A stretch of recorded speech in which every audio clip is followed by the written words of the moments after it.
Watching Trump after the assassination attempt, I mean, it's a pretty remarkable thing. A former president, yeah. And why do you think the CIA tried to kill him? Nice try. This is Andrew Bustamante, a former CIA operative and a personal friend of mine. And today he's in the tent to tell us all the government's deepest secrets. We want politicians that lie. We need politicians that lie because we, the American people, are stupid. We're talking about the assassination attempt on former President Trump and how he thinks it was possible after he visited the site in Butler, Pennsylvania. There were three big findings that I would say were relevant to me. He's also going to tell us about the CIA within the CIA. Yes, that's a thing. And he also tells us what it's like to be married to a CIA spy. CIA is the first group to support you through a divorce and the last group to encourage you to get married. If you're interested in the secrets within our own United States federal government, this is the episode for you. So sit back, relax, and welcome to camp.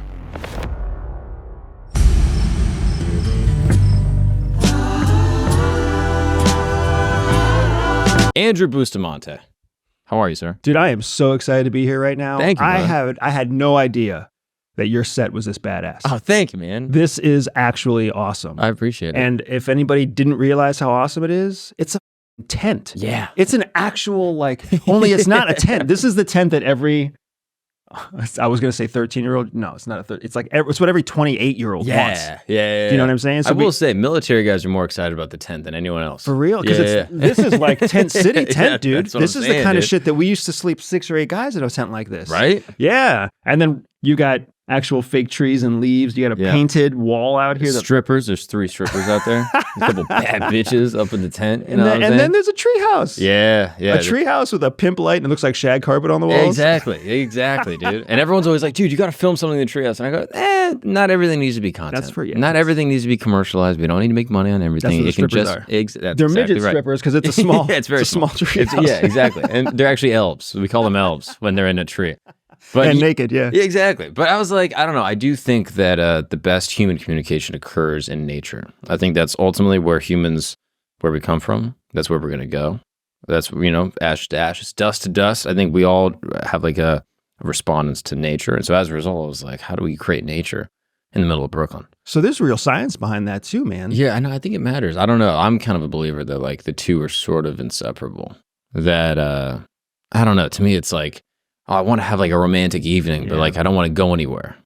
You know what I mean? It's like, well, I mean, I guess you could do it at home, but like part of the allure of like the flirtatious element with like a lady of the night, I think is sort of intrinsic to this setting that you're in. And that I don't think you can be in like some bright warehouse and be on like a romantic date. You know what I mean? Like you need a setting that is sort of conducive to it. I don't know that you're on a romantic date with a lady of the night. Wait, I mean, I am right now.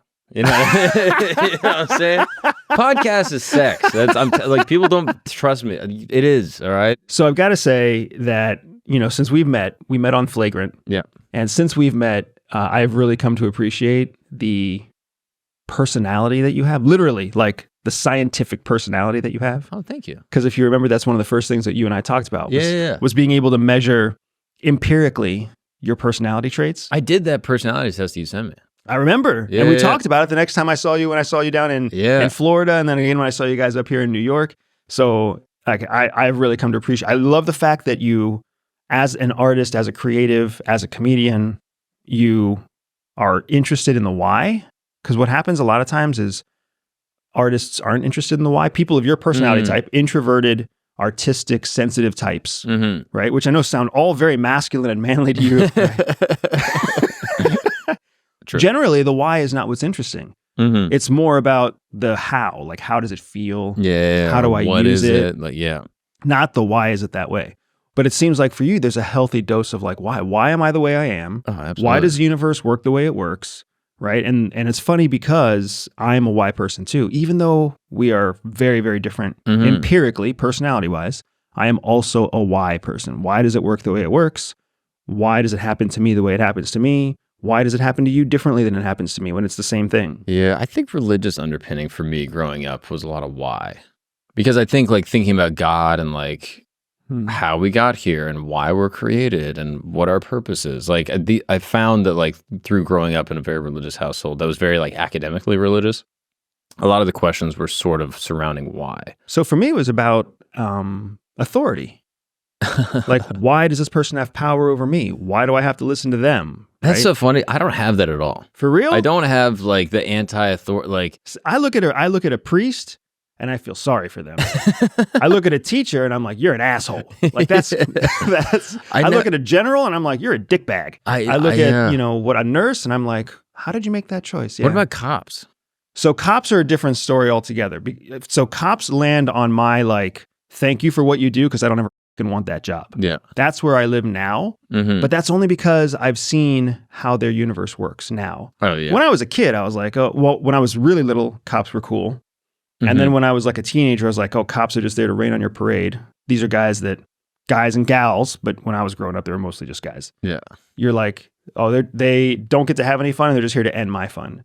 But once I went to CIA, dude, I was like, thank God I'm in intel. Yeah. Because law enforcement, that is crazy stuff. Yeah, it's insane. You see the horrible things people do to each other.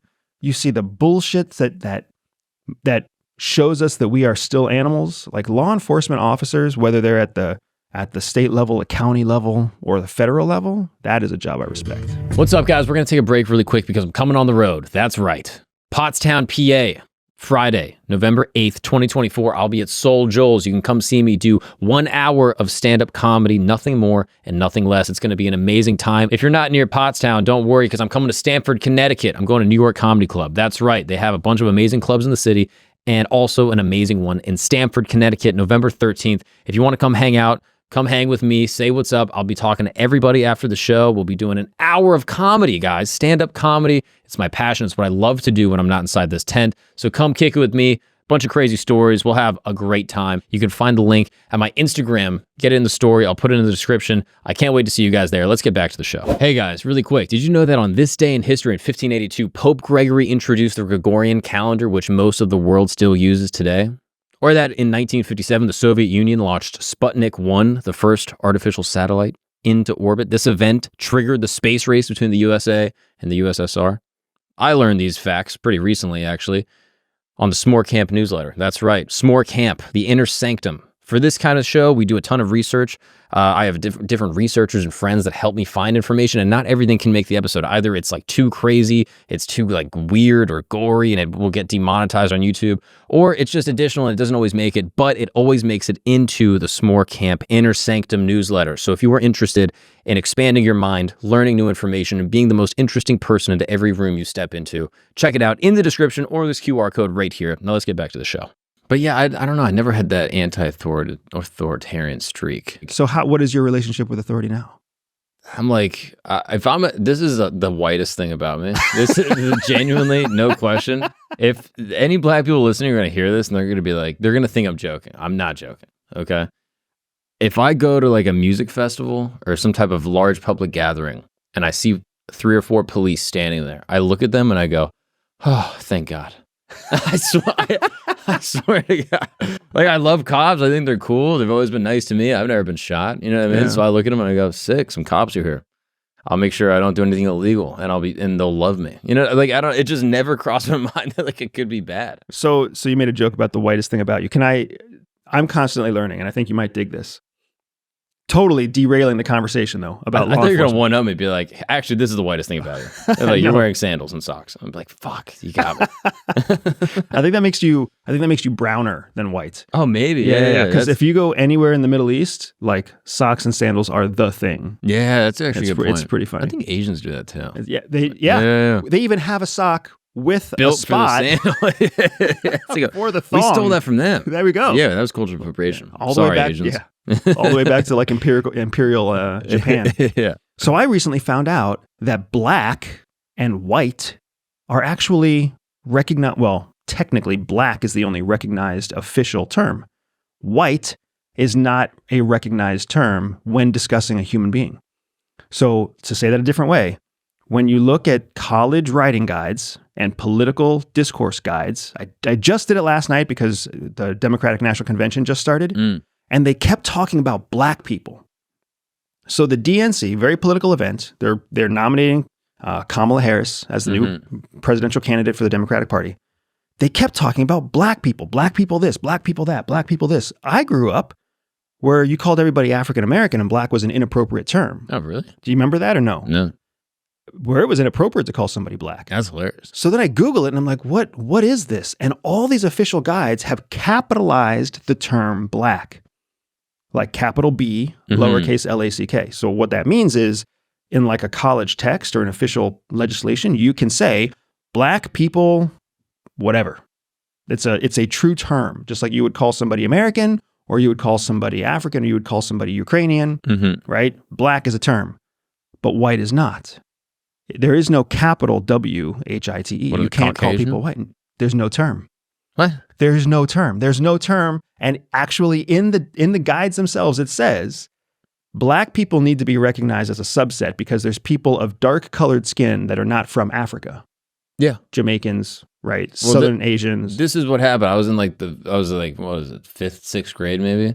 I just started going to actual school and Miss McCrae, I forget what she taught, black lady. But I remember we were having this conversation. We were just reading like some racial literature as a kid. And I just asked her, I was like, is black offensive or do you prefer African American? You probably want African American, right? And she was like, I'm not African. And I was like, that's a good point. Or like you'll hear people do this sometimes. They're like, oh, Idris Elba, one of the greatest, British African American actors. And it's like, wait, what?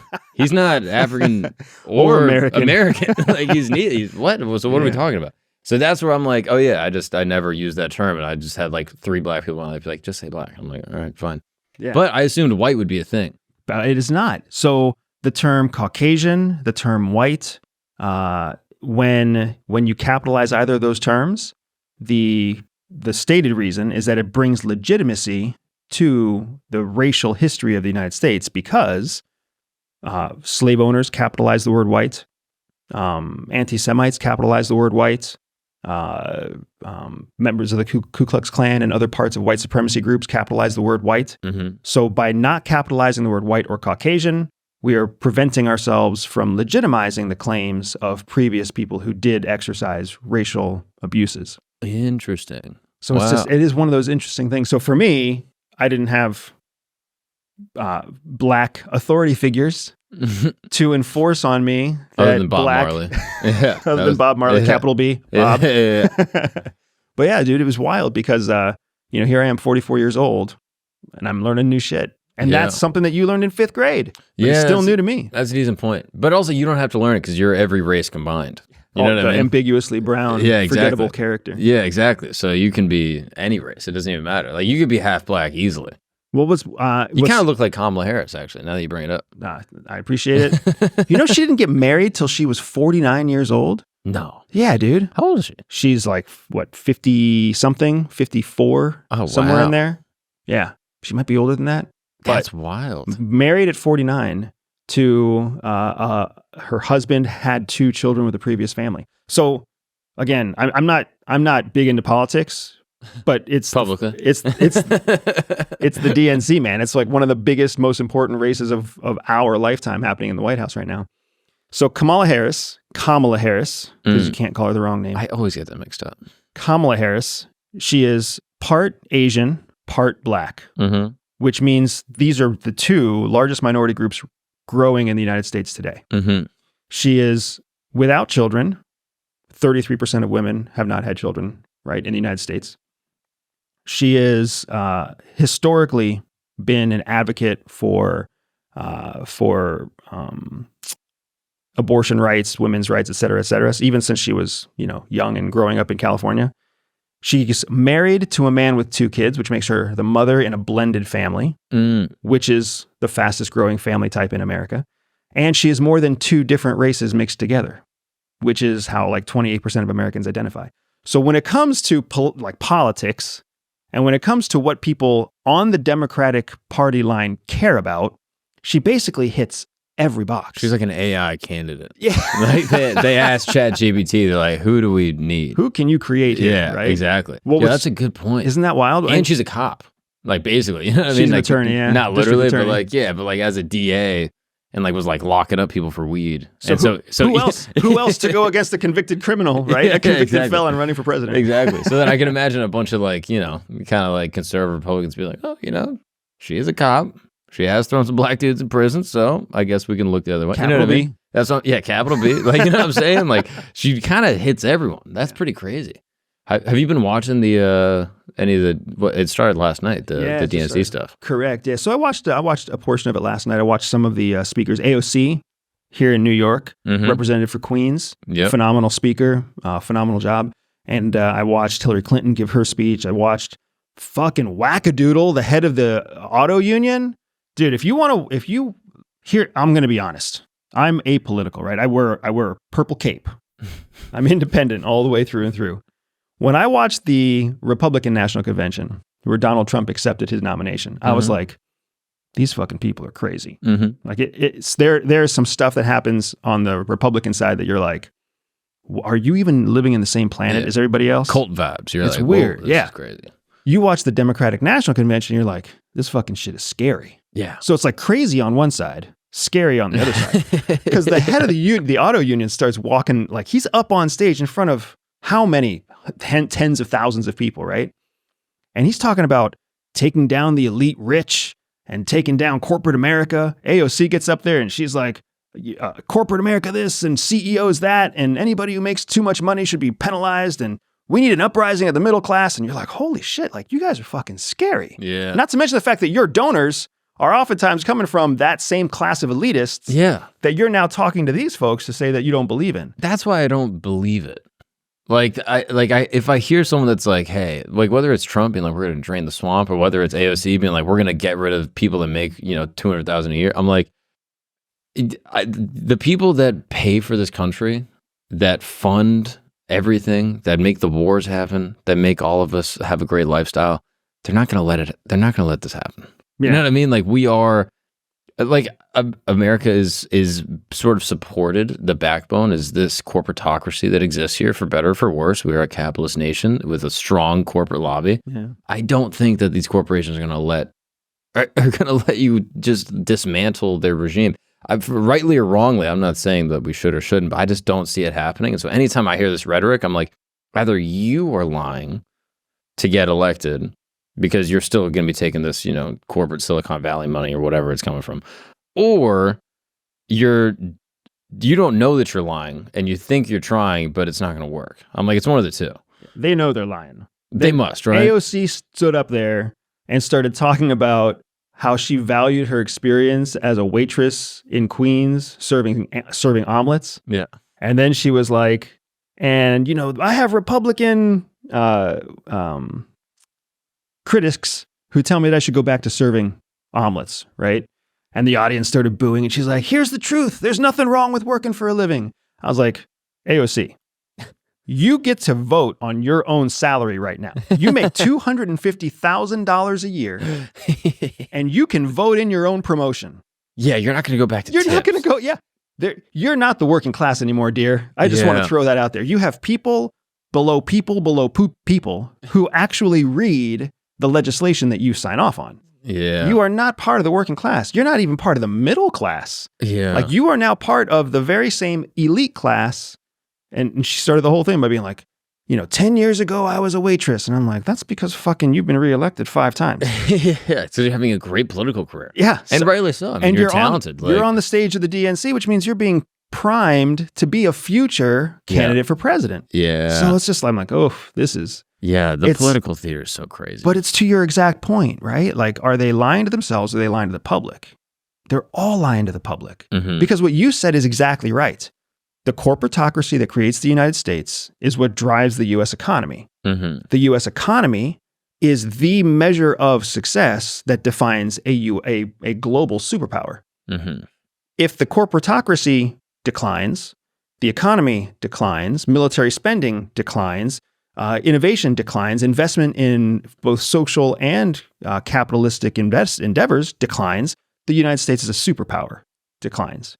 Nobody wants that to happen. Yeah. Right? It's crazy because even Joe Biden, when he was giving his resignation and endorsing Kamala Harris, went up on in front of the national public in his State of the Union or his state address from the White House. And he was like, there was a time when it was inevitable that China was going to outpace the United States.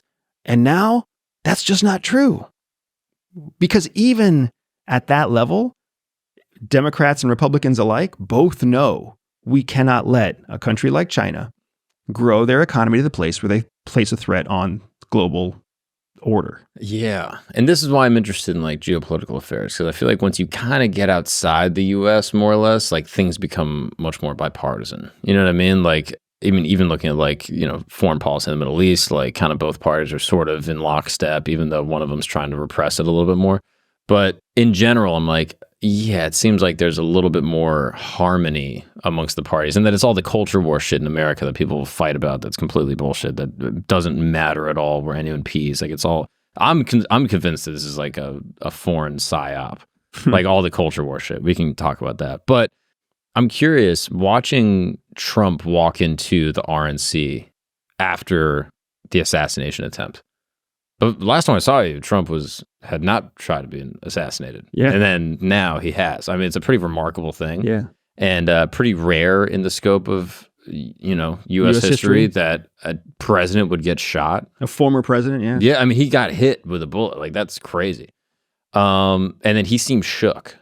He seemed very shook. Yeah, it's interesting because one thing that you can count on with Trump is he understands the marketing value of any situation. Because he's a business person, he's a reality TV star, like he understands the marketing value, which marketing value is just messaging value, influence value, persuasive value. I want to ask you about this because this guy understands the marketing value better than anyone on the planet. He gets buildings that he didn't even build and he puts his name on them. Yep. Like he understands exactly how he fits into this larger landscape and how people perceive him. With that being said, since like 2012, even before he was running for president, anything that happened against him was a larger message about they're trying to silence me, they're trying to take me out, the Clintons are trying to shut me up, they don't want me to have power because they know what I'm going to do to them, I'm going to drain the swamp, they're trying to put this Russia thing on me, which is bullshit, da-da-da-da. And then someone tries to shoot him and he doesn't talk about it. If you were to ask me a year ago, hey, someone's going to try to shoot Trump, what do you think he's going to do after? He would go up on stage and be like, they tried to take me out. The government tried to kill me. This government tried to kill me. Putin wanted me dead. This person wanted me dead. He hasn't said any of that.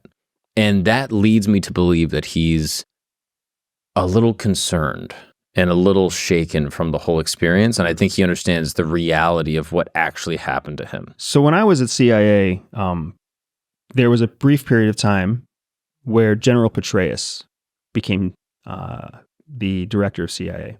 And General Petraeus was somebody who had a phenomenal fitness record. Like he had a reputation of being stoic and kind of untouchable.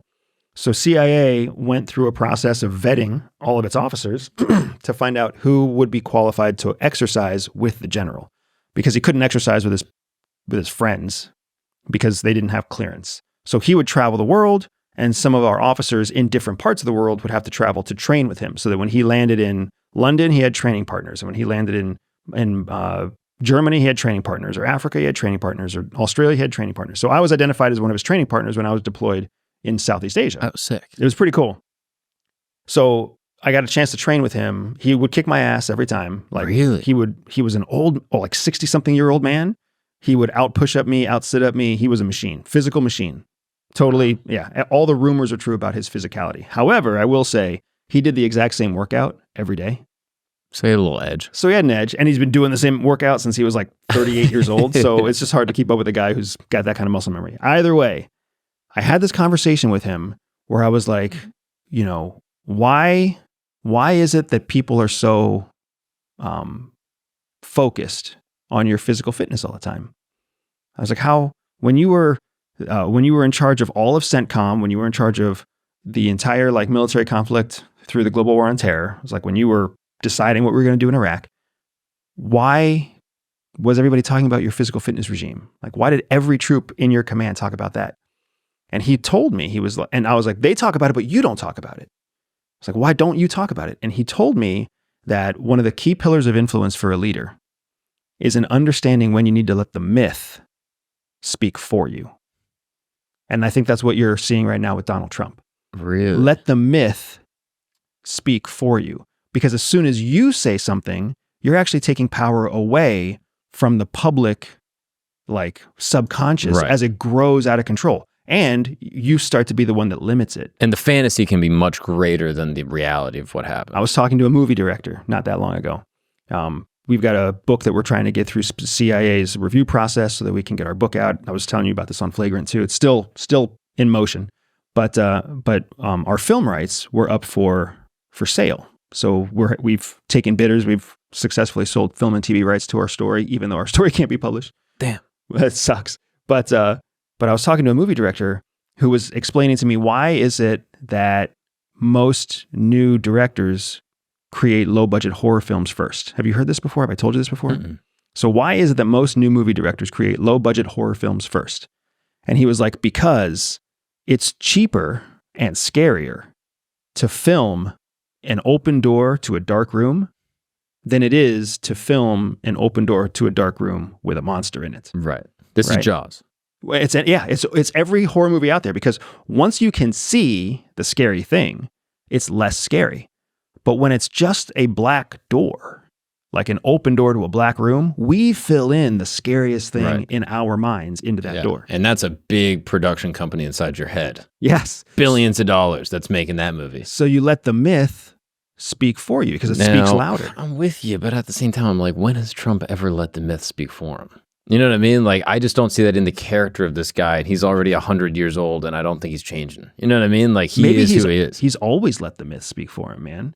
He's always called attention to distract so that the real myth can... I mean, we don't know how much money he actually has. We don't know how much taxes he actually pays. Mm-hmm. The whole time that he was on The Apprentice, nobody knew what he was going to do, right? It's always the scuttlebutt. Yeah, but to that point, I'm like, okay, he probably has like $2 billion or whatever, and he went on stage and he's like, I have 5 billion, 10 billion. Like, he's saying numbers that are bigger. So like, in my mind, I'm like, he would just go on stage and be like, the Clintons tried to kill me. They couldn't do it. And then the arena goes crazy, and he would just use that as his marketing. And he hasn't said a word, and that makes me think that he knows, oh shit, like this could have gone really sideways. And maybe it was like maybe it was a security issue in a small town in Pennsylvania, which I think is completely reasonable. You know what I mean? Like, these small towns are going to have like worse security details. But I think he also knows a little part of him's like, oh, this could happen again, and maybe they could do it better. And whether it's just like a bad actor out there, or maybe, someone put this kid up to it, who knows?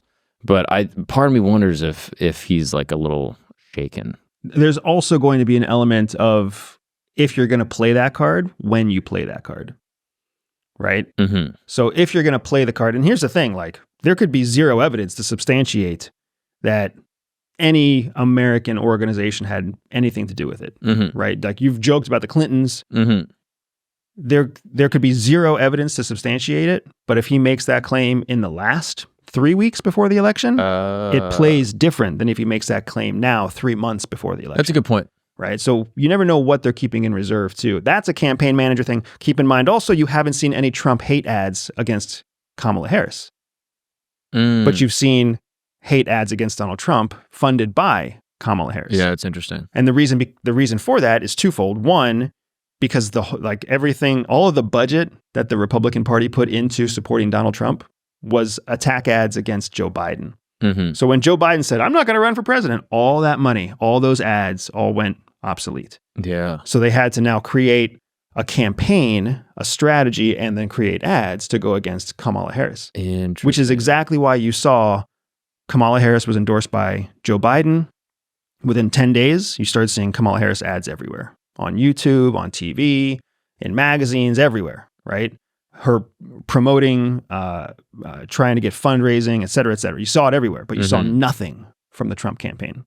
Because they strategically, campaign manager shit, the campaign manager for the DNC was like, hey, if we can keep this quiet for 10 days or so, we'll be able to launch a whole campaign for Kamala before the Trump campaign can even react to the fact that Joe Biden endorsed her. So we're still seeing that transition. Once those faucets are turned on, which will probably be in the next couple of weeks, then we'll see a more apples to apples comparison. Oh, that's so interesting.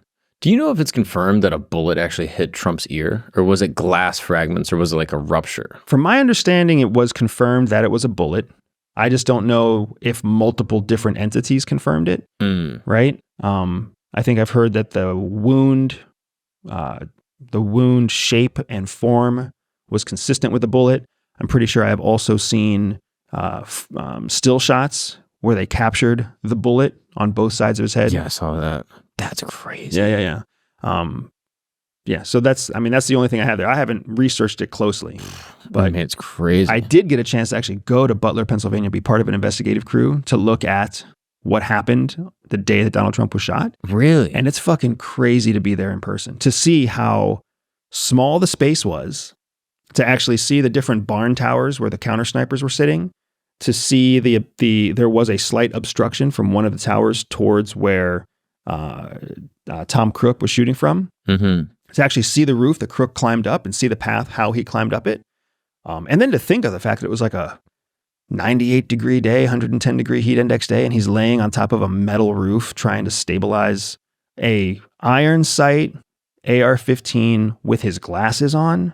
And he had that big old dome head. It was pretty crazy, dude. Yeah, adrenaline going crazy, getting singed. Yep. And then I got to be part of the same investigative crew went and actually tried to take the shot. So 140 yards in a cornfield away from a human-shaped target with iron sights on an AR-14 or AR-15. So we went out there and tried to recreate the shot, and it was super difficult to recreate that shot. Super difficult to even hit the target, let alone hit the head on the right side on the ear. Yeah. Because when you're at that distance, like on an iron sight, the front target is the size of the whole target, really. Yeah. I mean, it's insane. And why do you think the CIA tried to kill him? But, nice try. I am curious though. Like, it is insane that happened. So, in your opinion, based off the investigation that you did, what was sort of like the main finding that you saw? Was it just a security breakdown in a small town that didn't have that had to rely on local authorities that sort of had miscommunications? So there were three big findings that I would say were relevant to me. And two of them were covered on the actual investigation. One of them really came to a head when I watched day one of the DNC. If anybody hasn't watched day one yet, I would recommend that they Google or YouTube search Democratic National Convention 2024 day one, and specifically look at the speaker who spoke on behalf of the United Auto Workers Union, UAW. Watch his speech, because this is going to tell you everything you need to know. Finding number one from our investigation was that it was most likely a security gap, a security guffaw by the Secret Service, because that shit's not easy. It's not easy to come up with everything you need to secure a president or a former president in a rural county like what we had in Butler, Pennsylvania. Mm-hmm. So finding number one, most likely a security guffaw. There were funding challenges. I was there with a team of people who were familiar with what it takes to provide security to an event like that. And when there's limitations on resources and funding, it's a challenge. Point number two, there was no training, no significant preparation on the part of Tom Crook before he took that shot.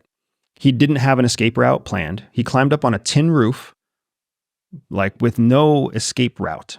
So he was highly exposed. So once he took the shot, he knew he was going to die. He either knew it or he never calculated for it, which both ways show a lack of training, right? Because a trained person would have found a way to shoot from an area of cover so that even after they shot, they would have an egress route to escape. He didn't have that. So he was either straight up suicidal or totally untrained and unprepared. Mm-hmm. So whatever drove him up there didn't drive him enough to think through how to escape. Mm-hmm. The third finding is my personal finding, and this is the one that really resonates for me. When you watch the UAW, the Auto Workers Union president's talk at the first day of the DNC, you can see why it is that myths are so dangerous. Because he had the entire Democratic National Convention. This is a formal convention hosted by the DNC to nominate the representative for the Democratic Party. And this guy had the entire room chanting, "Trump is a scab. Trump is a scab." It's just incredible to see how much bullying behavior can come out of that. That is one of the highest forms of government event in the United States. Mm-hmm. And they're resorting to personal attacks. They're resorting to labeling. They're resorting Trump is a criminal. Trump is an abuser. Trump is a serial abuser. Like, holy shit, the stuff that they're saying, true or not, right? Accurate or slightly accurate, whatever. The myth is more powerful. So what happens when some 20-year-old misguided kid in Pennsylvania doesn't know the facts, but hears the reverberations of Trump is a scab, he's a serial abuser, blah, blah, blah, blah, blah. What does that make a unstable kid do? What does that make even just a confused 20-year-old kid do? Right. It makes them think about violence, and that's crazy. Yeah, I mean, I'm with you. I mean, in general, I hear like political rhetoric in the past 10 years has gotten like off the rails. I think probably particularly coming from Trump. And then I think it's now been imitated and replicated by the other side, which I just think creates like more political division, which in general I think just helps our enemies. So I'm not a fan of it. But with that being said, could the same go the other way? Where, you know, people are like, oh, well, January 6th, you know, like you can't tell me that this political rhetoric, oh, they're going to steal the election, they're trying to destroy America, da da da da. Like, I'm with you, but I do think it goes both ways, where I'm like, I think the political rhetoric is leading to division in America that I think is generally unhealthy. Yeah, you're 100% correct. What we're seeing happen in real time is something that the intelligence world calls the security dilemma, right? So the security dilemma is the idea that when one person takes an action that enhances their security, right, which is both offensive or defensive, when one side takes an action to increase their security, the opposite side also takes a equitable or an equal action. And then that's what leads to escalation. So if you consider like two neighbors, I grew up in a house in a cul-de-sac in Pennsylvania when I was a teenager. The neighbor had a house, we had a house. No fences, our yards crossed each other, no guard dogs, no security cameras. Like, we didn't even lock our front doors, right? And to get to school a lot of times, not to get to school, to get to the 7-Eleven so that we could get candy, we would cut through the neighbors' backyards. Well, then one day a neighbor put up a fence. So guess what every other neighbor did? Put up a fence. They all put up a fence. They didn't know why. Nobody knew why. The conversation on the street was, hey, did you see that, 158 put up a fence? I wonder if we should put up a fence. Oh, they probably got tired of the kids walking through the yard, or they probably got tired of this, or they wanted to protect that. So then everybody put up a fence. And then another house put up a security system. And then they had that little sticker on the window. Now secured by ADT. Yeah. So guess what everybody else did? Security windows. Yeah. And then somebody got a dog. So then guess what everybody started getting? Dogs. So the security dilemma is basically like when one person takes an action to protect themselves, other actors see that as a threat to their own security. So then they take a equitable action. But what ends up happening is when this person takes an action to secure themselves, and then this person takes the same action to secure themselves, guess what this one doesn't feel anymore? Secure. So then they take more, and then they take more. And then you have this escalatory action. So we have seen this play out in American politics going all the way back to before the second Bush administration. And it really came to a head during the Obama years, because Obama was the first. So Obama had two things that were transformative to American politics. And I voted Obama. I was happy for Obama's administration. I was there on Inauguration Day, right? I was 2008. I was a year into my time at CIA. Like, my wife and I, a girlfriend at the time, literally took the train into Washington, D.C. to see the inauguration, freezing ass day. But my point is, during Obama's administration, he signed more executive orders than any other president before him. So he set the trend that has now become normal. Presidents, when they can't get stuff through legislative, they just sign an executive order. Yeah. And then they assume that the next president's going to supersede their previous executive order. So that's the first thing he did. And the second thing he did is he was the first one to really hijack when you have the majority in the House and when you have the majority in the Congress and the majority in the Senate. He was the first one to force legislation through with the Obamacare. So by setting that precedent, that's what made it so that every president since then is like, well, as soon as you have control of both, you just force through your legislation and you let everybody else deal with it. Yeah, I mean, I remember hearing Trump doing that. Yep. That he like did a bunch of stuff, like I think Obamacare, he basically was like executive order, changing this shit around. Yeah, and it does create a harmful precedent, I feel like, because it just really lacks cooperation. It's just like, hey, we're just going to push our shit through. Yeah, it creates a harmful precedent because it gives people the option to force their own stuff through, which is not what the American people want. But then it also creates this situation where when the House is divided, nothing gets through.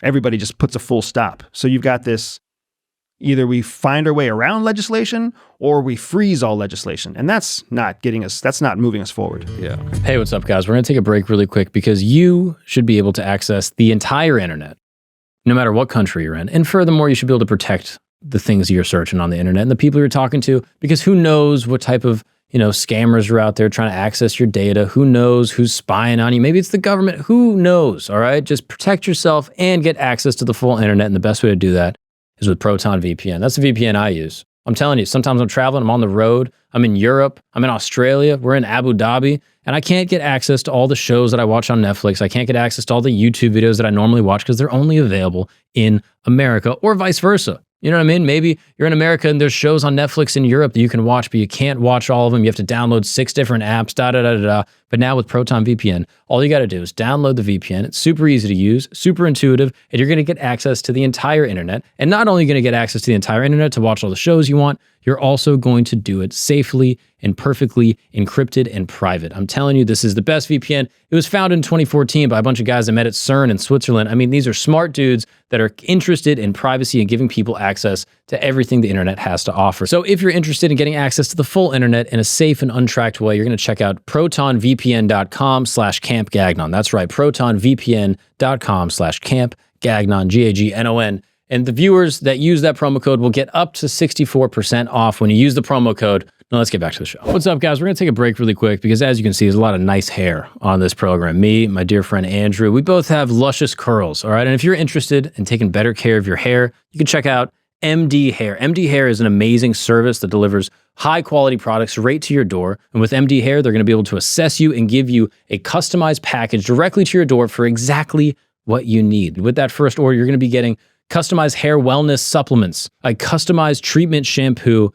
and then a customized treatment serum. I'm telling you, this is one of the nicest hair products you can get. It comes in a beautiful package, and tons of people have been using it to get stronger hair, healthier hair, and even regrow their hair that they've lost. It's great. They use AI in all of their services to make sure what you're getting is exactly what you need. When you sign up with MD Hair, what you're going to do is send them a picture of your scalp. They're going to use AI and some of their experts in their team. They're going to analyze your head. They're going to see where you need help. Maybe it's a little dry, maybe it's a little greasy, maybe you have a receding hairline, maybe you're losing it from the back, all right? And if you're interested in getting better scalp health, if you want to get supplements that are gonna make your hair stronger, look better, be more full, and even thicker, I want you to go to the link in the description right now, go to MD Hair, and I want you to use the promo code CAMPG70. That's CAMPG70, and you will get 70% off your first month. That's right, a customized package right to your door, 70% off your first month. Well, let's get back to the show. Something I wanted to ask you that I think we've kind of talked about briefly, but I'm curious. Has the CIA stopped doing international, I guess, meddling with other governments? I talked to a guy recently, this former Green Beret dude, Curtis Fox. He's awesome. But I was like, yeah, coups and da-da-da. Obviously, the CIA has been involved in a lot of different color revolutions around the world, Guatemala, Iran. And he was like, yeah, they don't really do that anymore. Maybe the Green Berets don't do that anymore.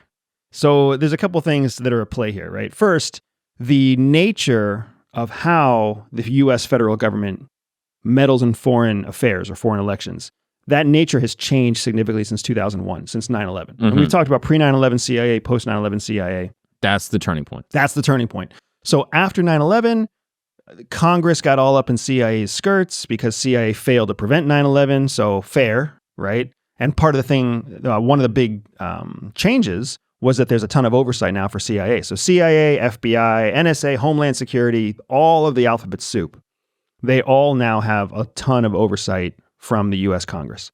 And one of the things that Congress mandated is that they created intelligence subcommittees that have to review and approve operations or operational intentions before the operation is executed.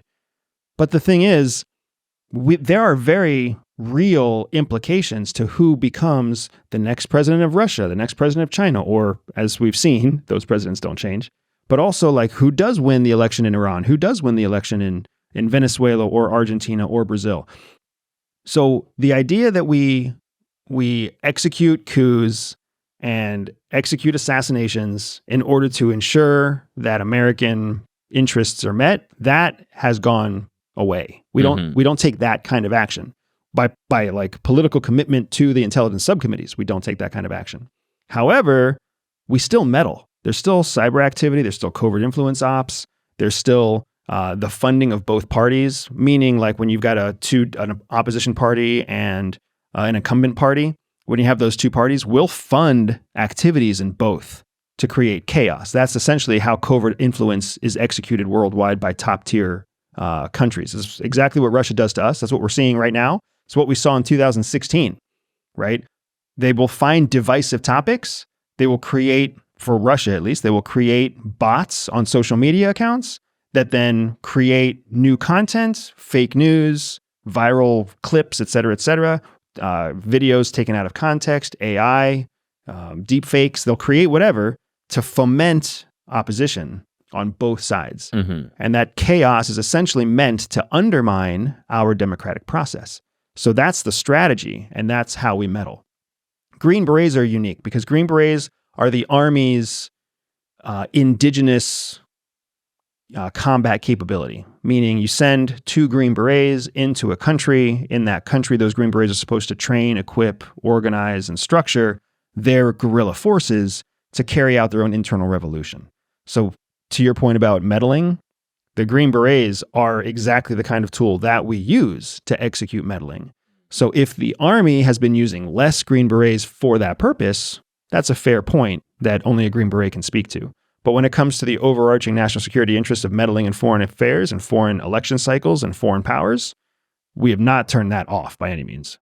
It's just sort of changed a little bit. Right. Everything adapts. We live in a world now that's very different. Social media has changed everything. Cybersecurity has changed everything. The flow of money has changed everything. The advent of cryptocurrency and blockchain has changed everything. The fact that you can become a billionaire in a matter of years with no college education.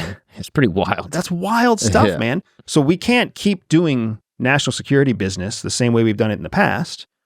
That's how 9/11 happened, right? So we have learned that. The problem is it's very hard for the government, and it's even harder for the organizations that are dependent on government legislation, like the Army, to adapt and change to the times.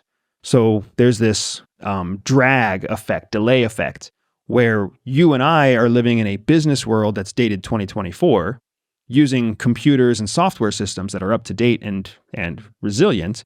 The government is probably operating off of software and operating systems that are about 4 to 6 years old, right? When I was at CIA in 2008, we were operating off of Windows 2000, right?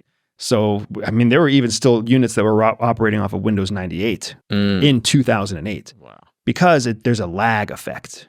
So you and I and people who live in the everyday world, we don't feel that lag like the government and the Army and CIA feel that lag. Yeah, it's interesting. Yeah, I'm so curious about this idea of like the hybridized warfare. Like I had mentioned that a little bit earlier, like these sort of Psy-Ops that are done from other governments to us.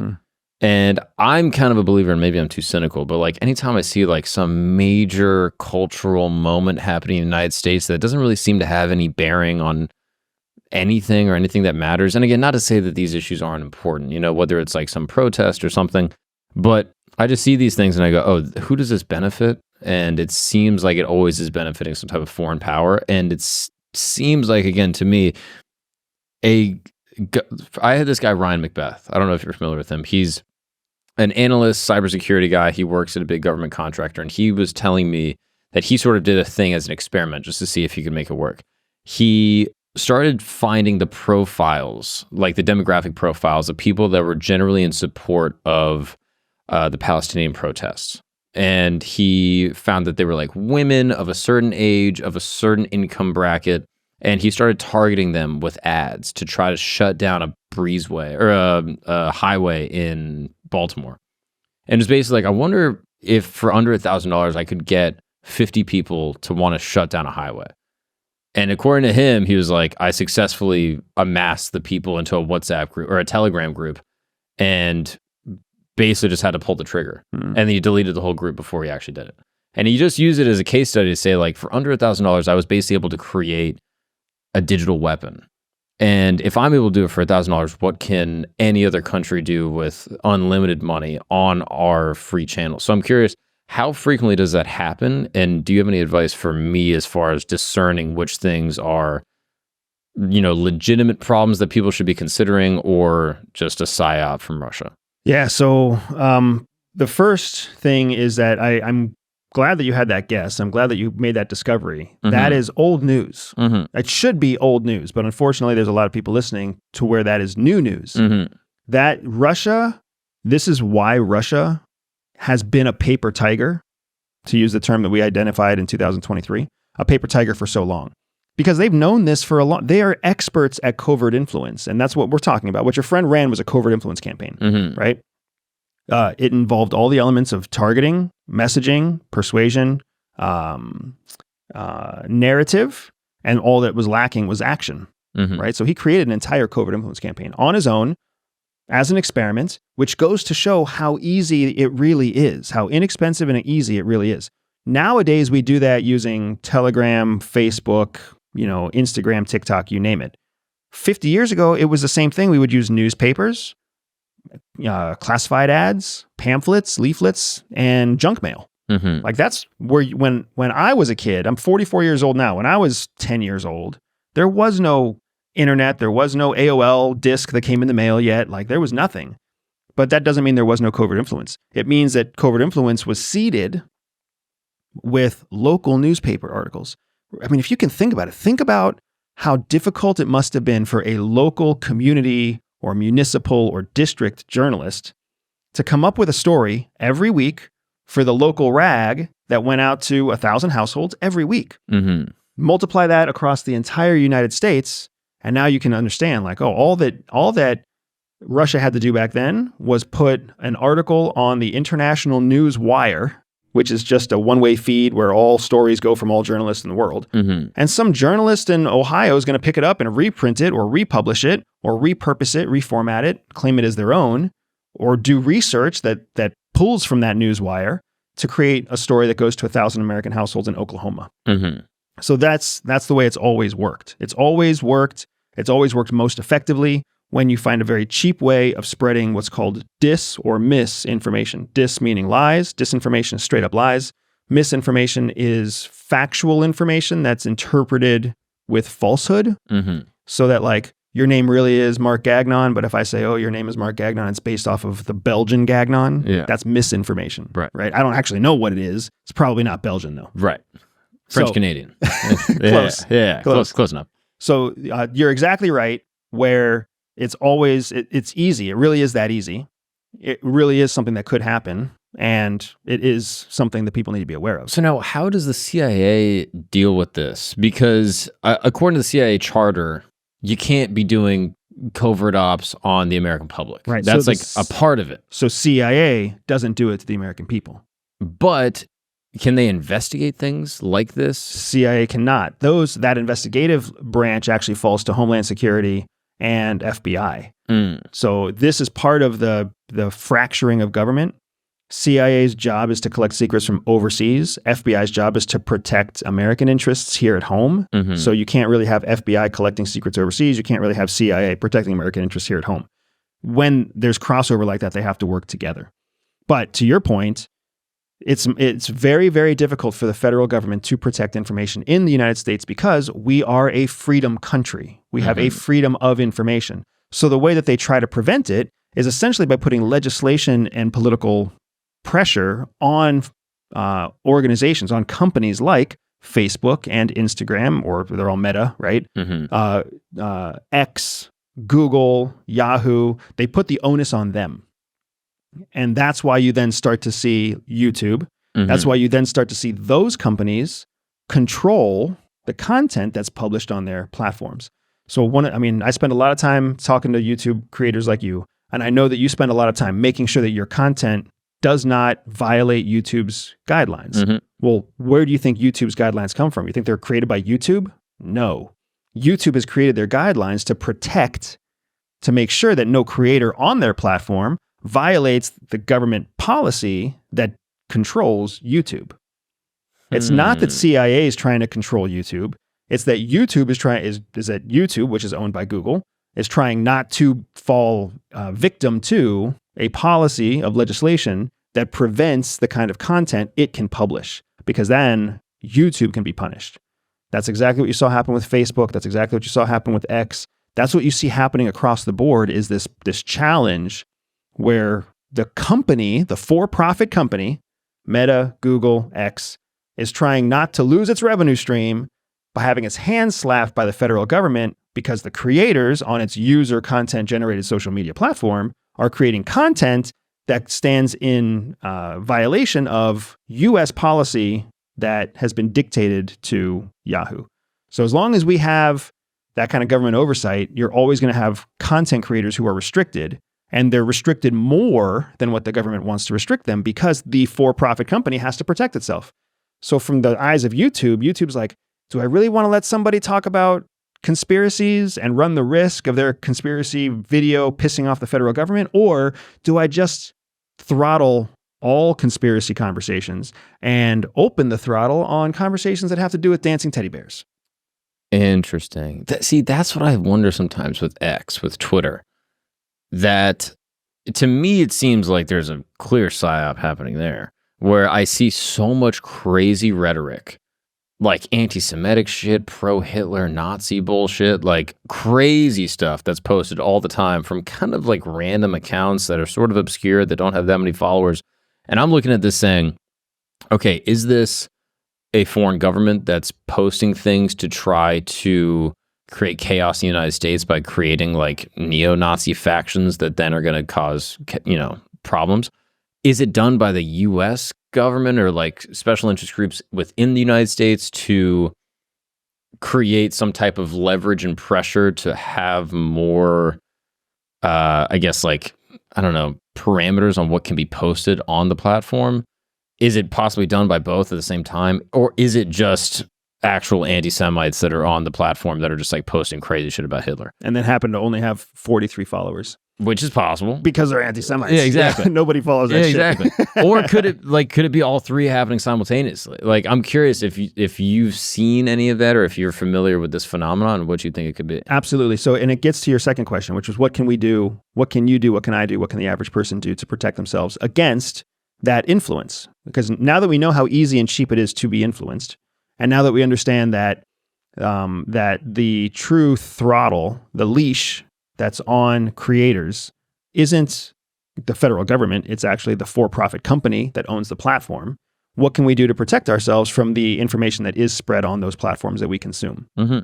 So there's a couple of things that I think are important to highlight. So first, it's really easy to fact check. It's shockingly easy to fact check, but even more than fact checking, what I would recommend people do is look for bias or slants.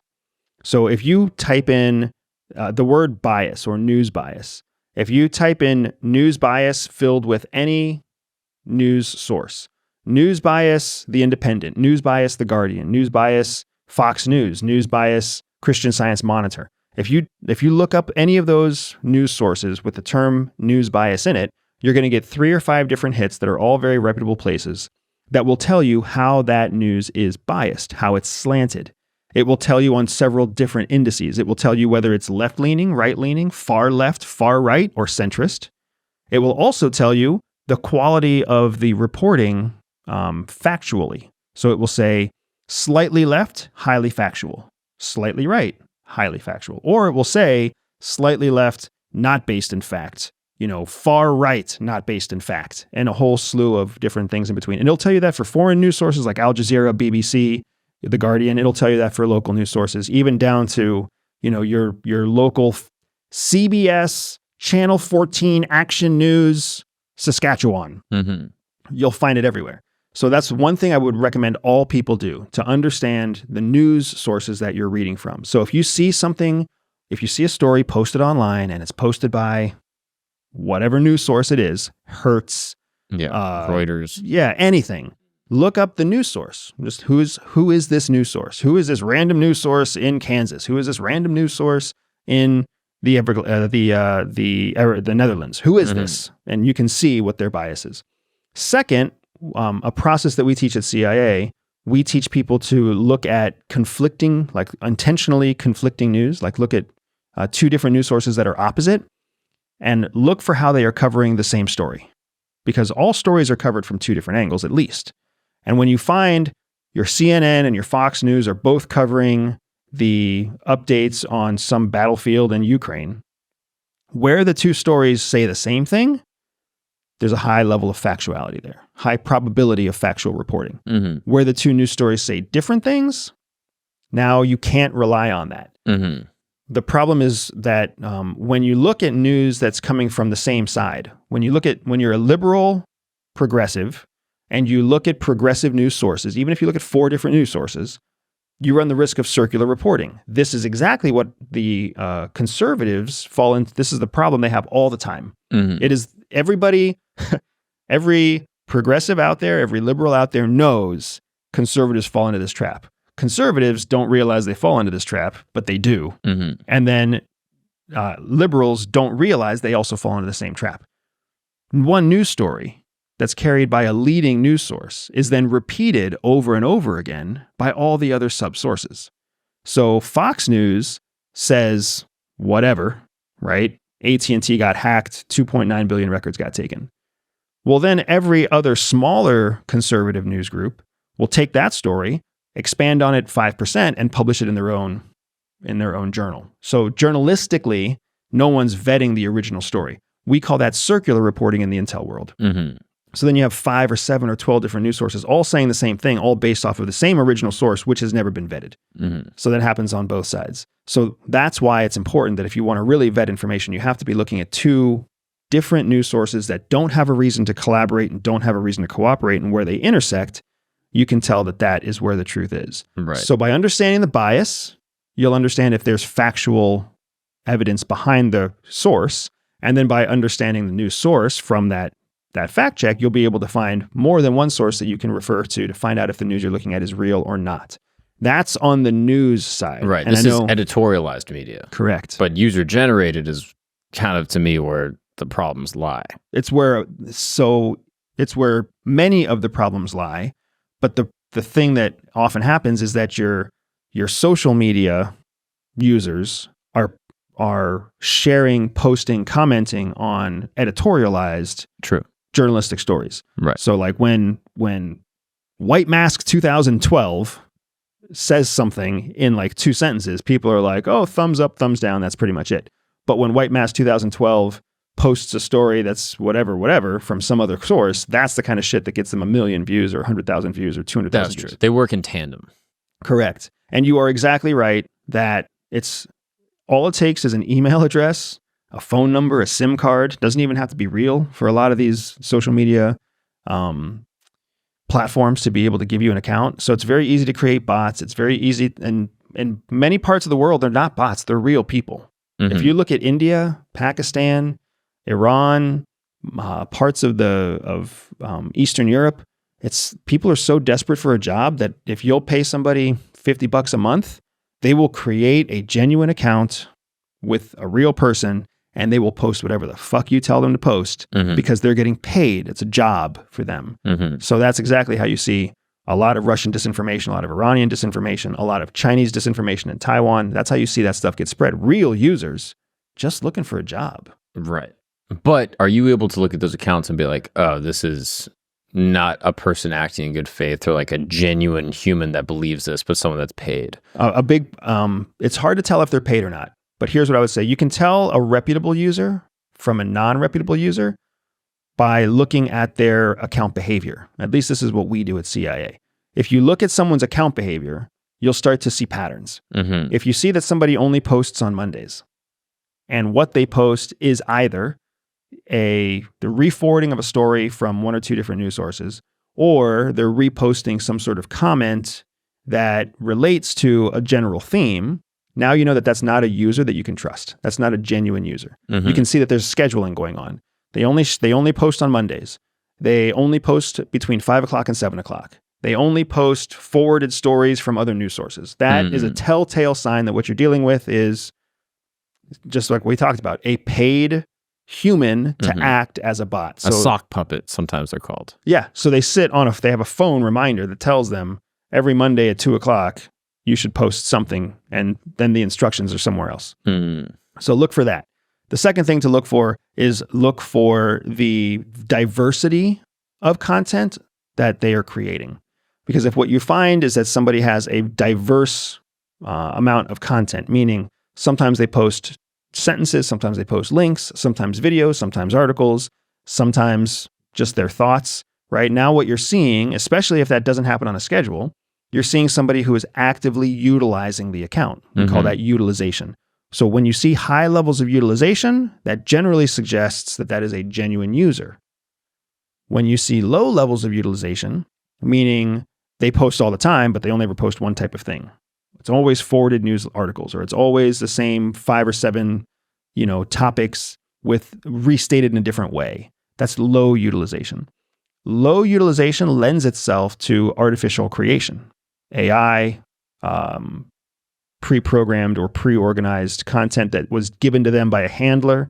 So like the first of every month, I can give you your 30 posts for the month and the following month. So I create them in real time for real, but I give them to you to post, that sort of thing. So when you see low utilization, that can be automated, organized, structured, systematized.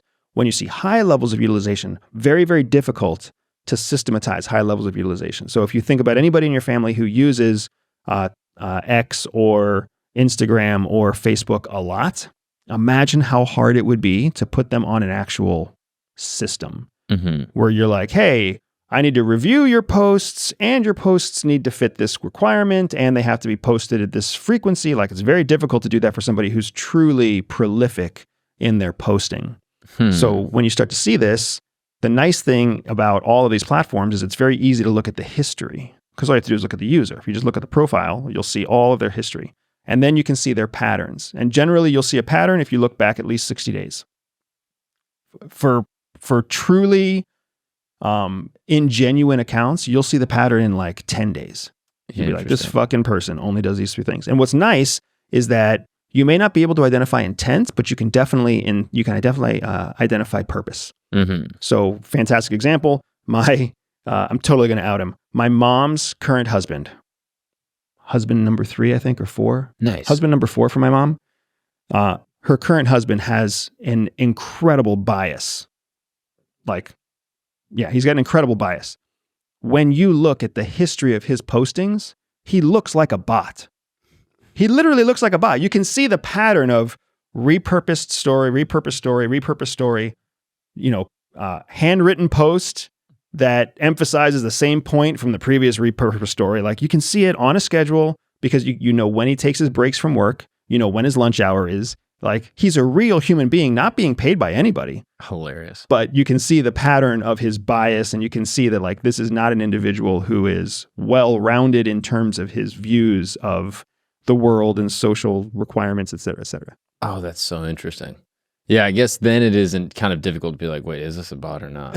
Like exactly. That's where you need to engage with them. But you don't, if you want to, engaging with people who are that institutionalized is a chore on its own. But yeah, that's how everyday people can go about the process of vetting the news that they're reading, vetting the stories that they're reading, and knowing whether or not the accounts that they're looking at are genuine, utilized accounts, or whether they're just platforms for people trying to parrot a message. That's so interesting. Do you feel like any foreign actors in some capacity have ever tried to engage with you using like bots or paid accounts? I mean, especially for me. So, I mean, I'm a unique case because I'm an overt, which means the world knows about me.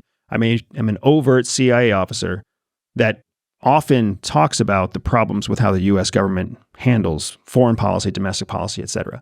So, I mean, I have people who come to me with very thin veils. I probably get 1 or 2 WhatsApp messages a month that are directly from foreign influence agents who are offering me paid jobs to write articles for their news source, right? And they come to me as third parties. So I'll get like, hey, we're looking for people to write an article on American soft power in India. And we pay $1 a word or $2 a word. Anybody who knows what the going rate is for writers knows $1 to $2 a word is super high. It's a good deal, right? It's a great deal, right? So who wouldn't say yes to writing 500 words about American soft power in India? Yeah, ChatGPT that immediately. Like, what are we talking about? But then you'll see that the third party, especially when you just do a quick Google search, the third party is some research organization in Kuala Lumpur or Thailand or Vietnam. And you realize like, oh, I'm writing for the Chinese government, or I'm writing for the Russian government, or I'm writing for the North Korean government. And they're just using a cutout to actually use to get to me. And that's a common thing that not just me, but many former government officers have to deal with. So yes, we get DMs on Instagram. Yes, we get DMs on Twitter.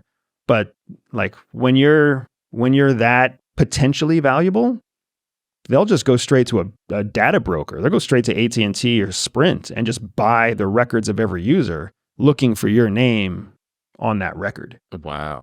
And if you think about it, it's a numbers game.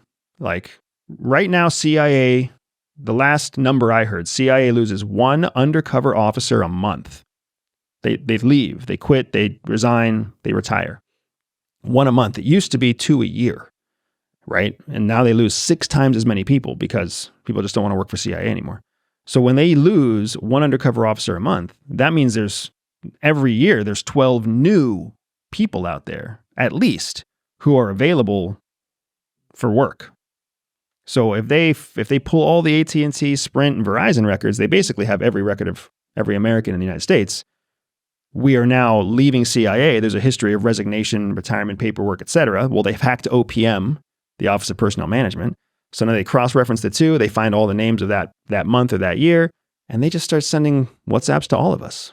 Wow. Eventually, somebody is going to be going through a divorce, paying for college, losing a job, have a dental bill.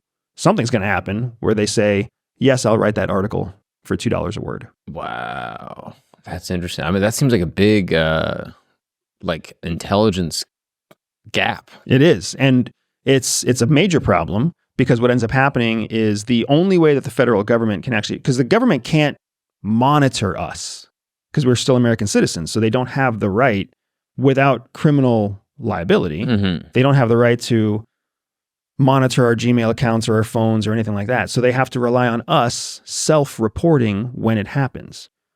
I self-report when it happens all the time. And I never get a response back. I'm like, hey guys, this just happened. The few times that I've gotten a response back, it was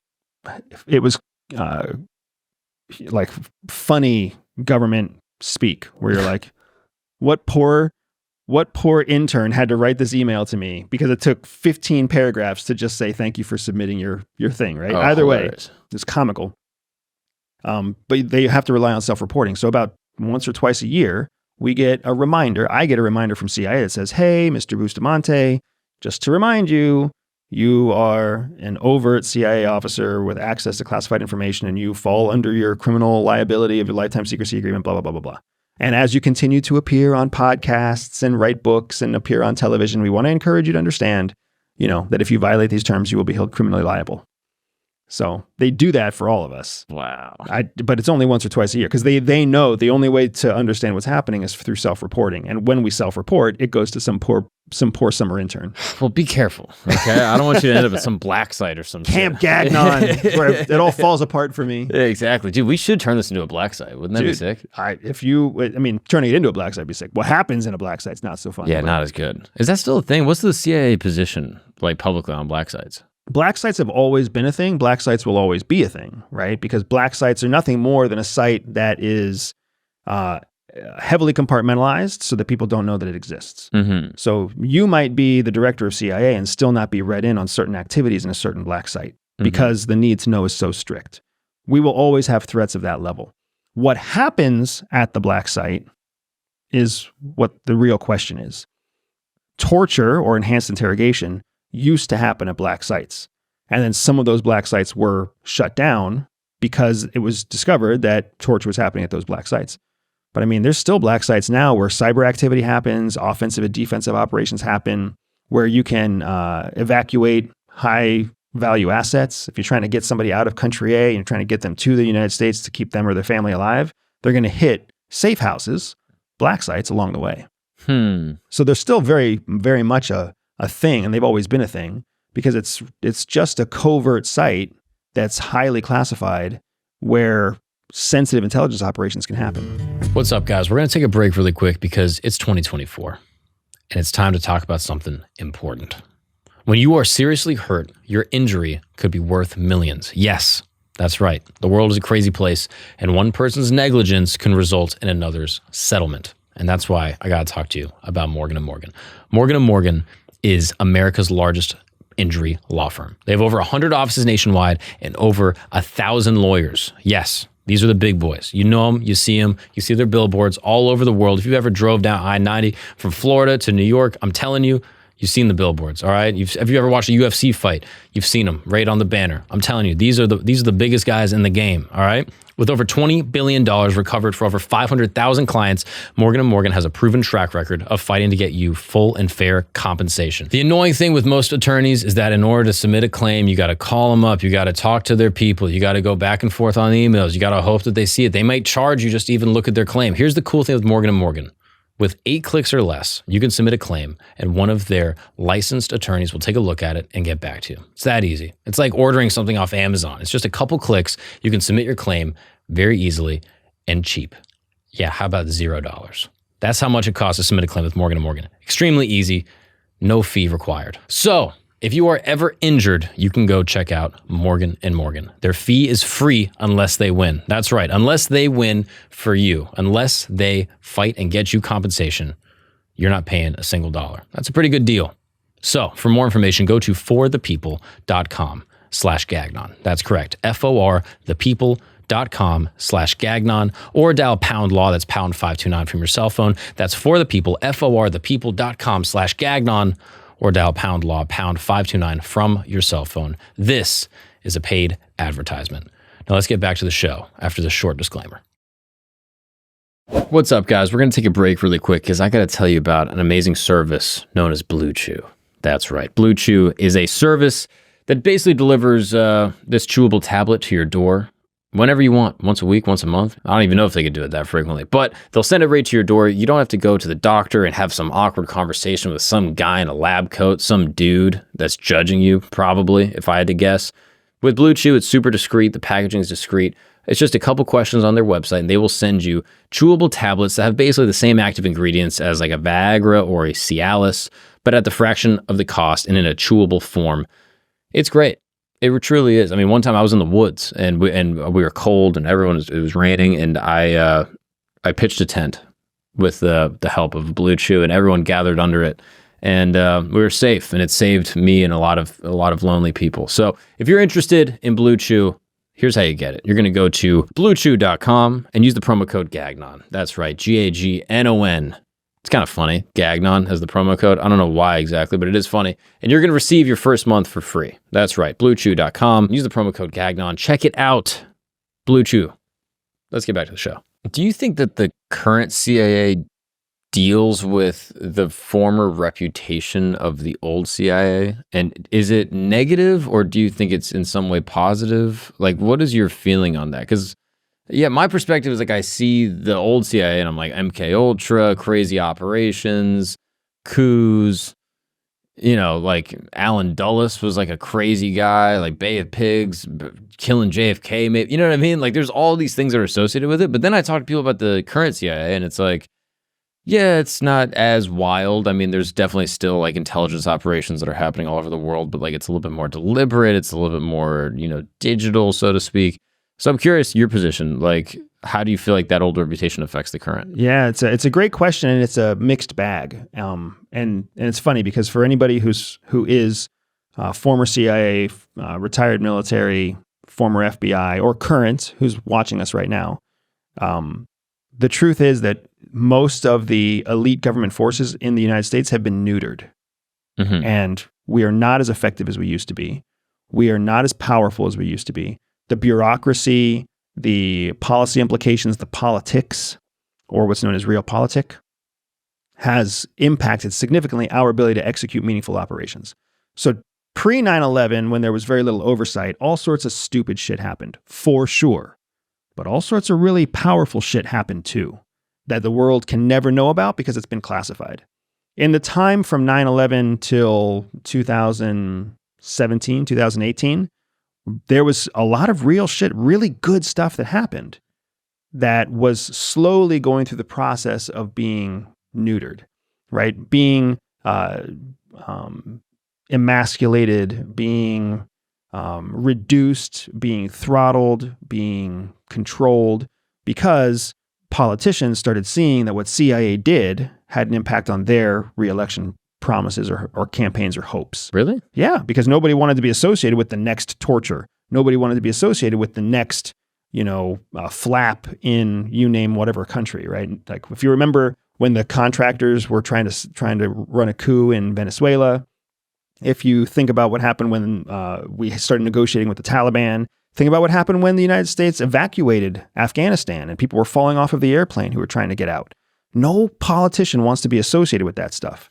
So from the politics side, it just makes sense to say no to all the intelligence operations, which then from the operation side, the operators are like, well, what the fuck are we supposed to do then? Like, you're telling us you want us to stop Iranian nuclear development, but you're not giving us any approval to run operations that stop Iranian nuclear development.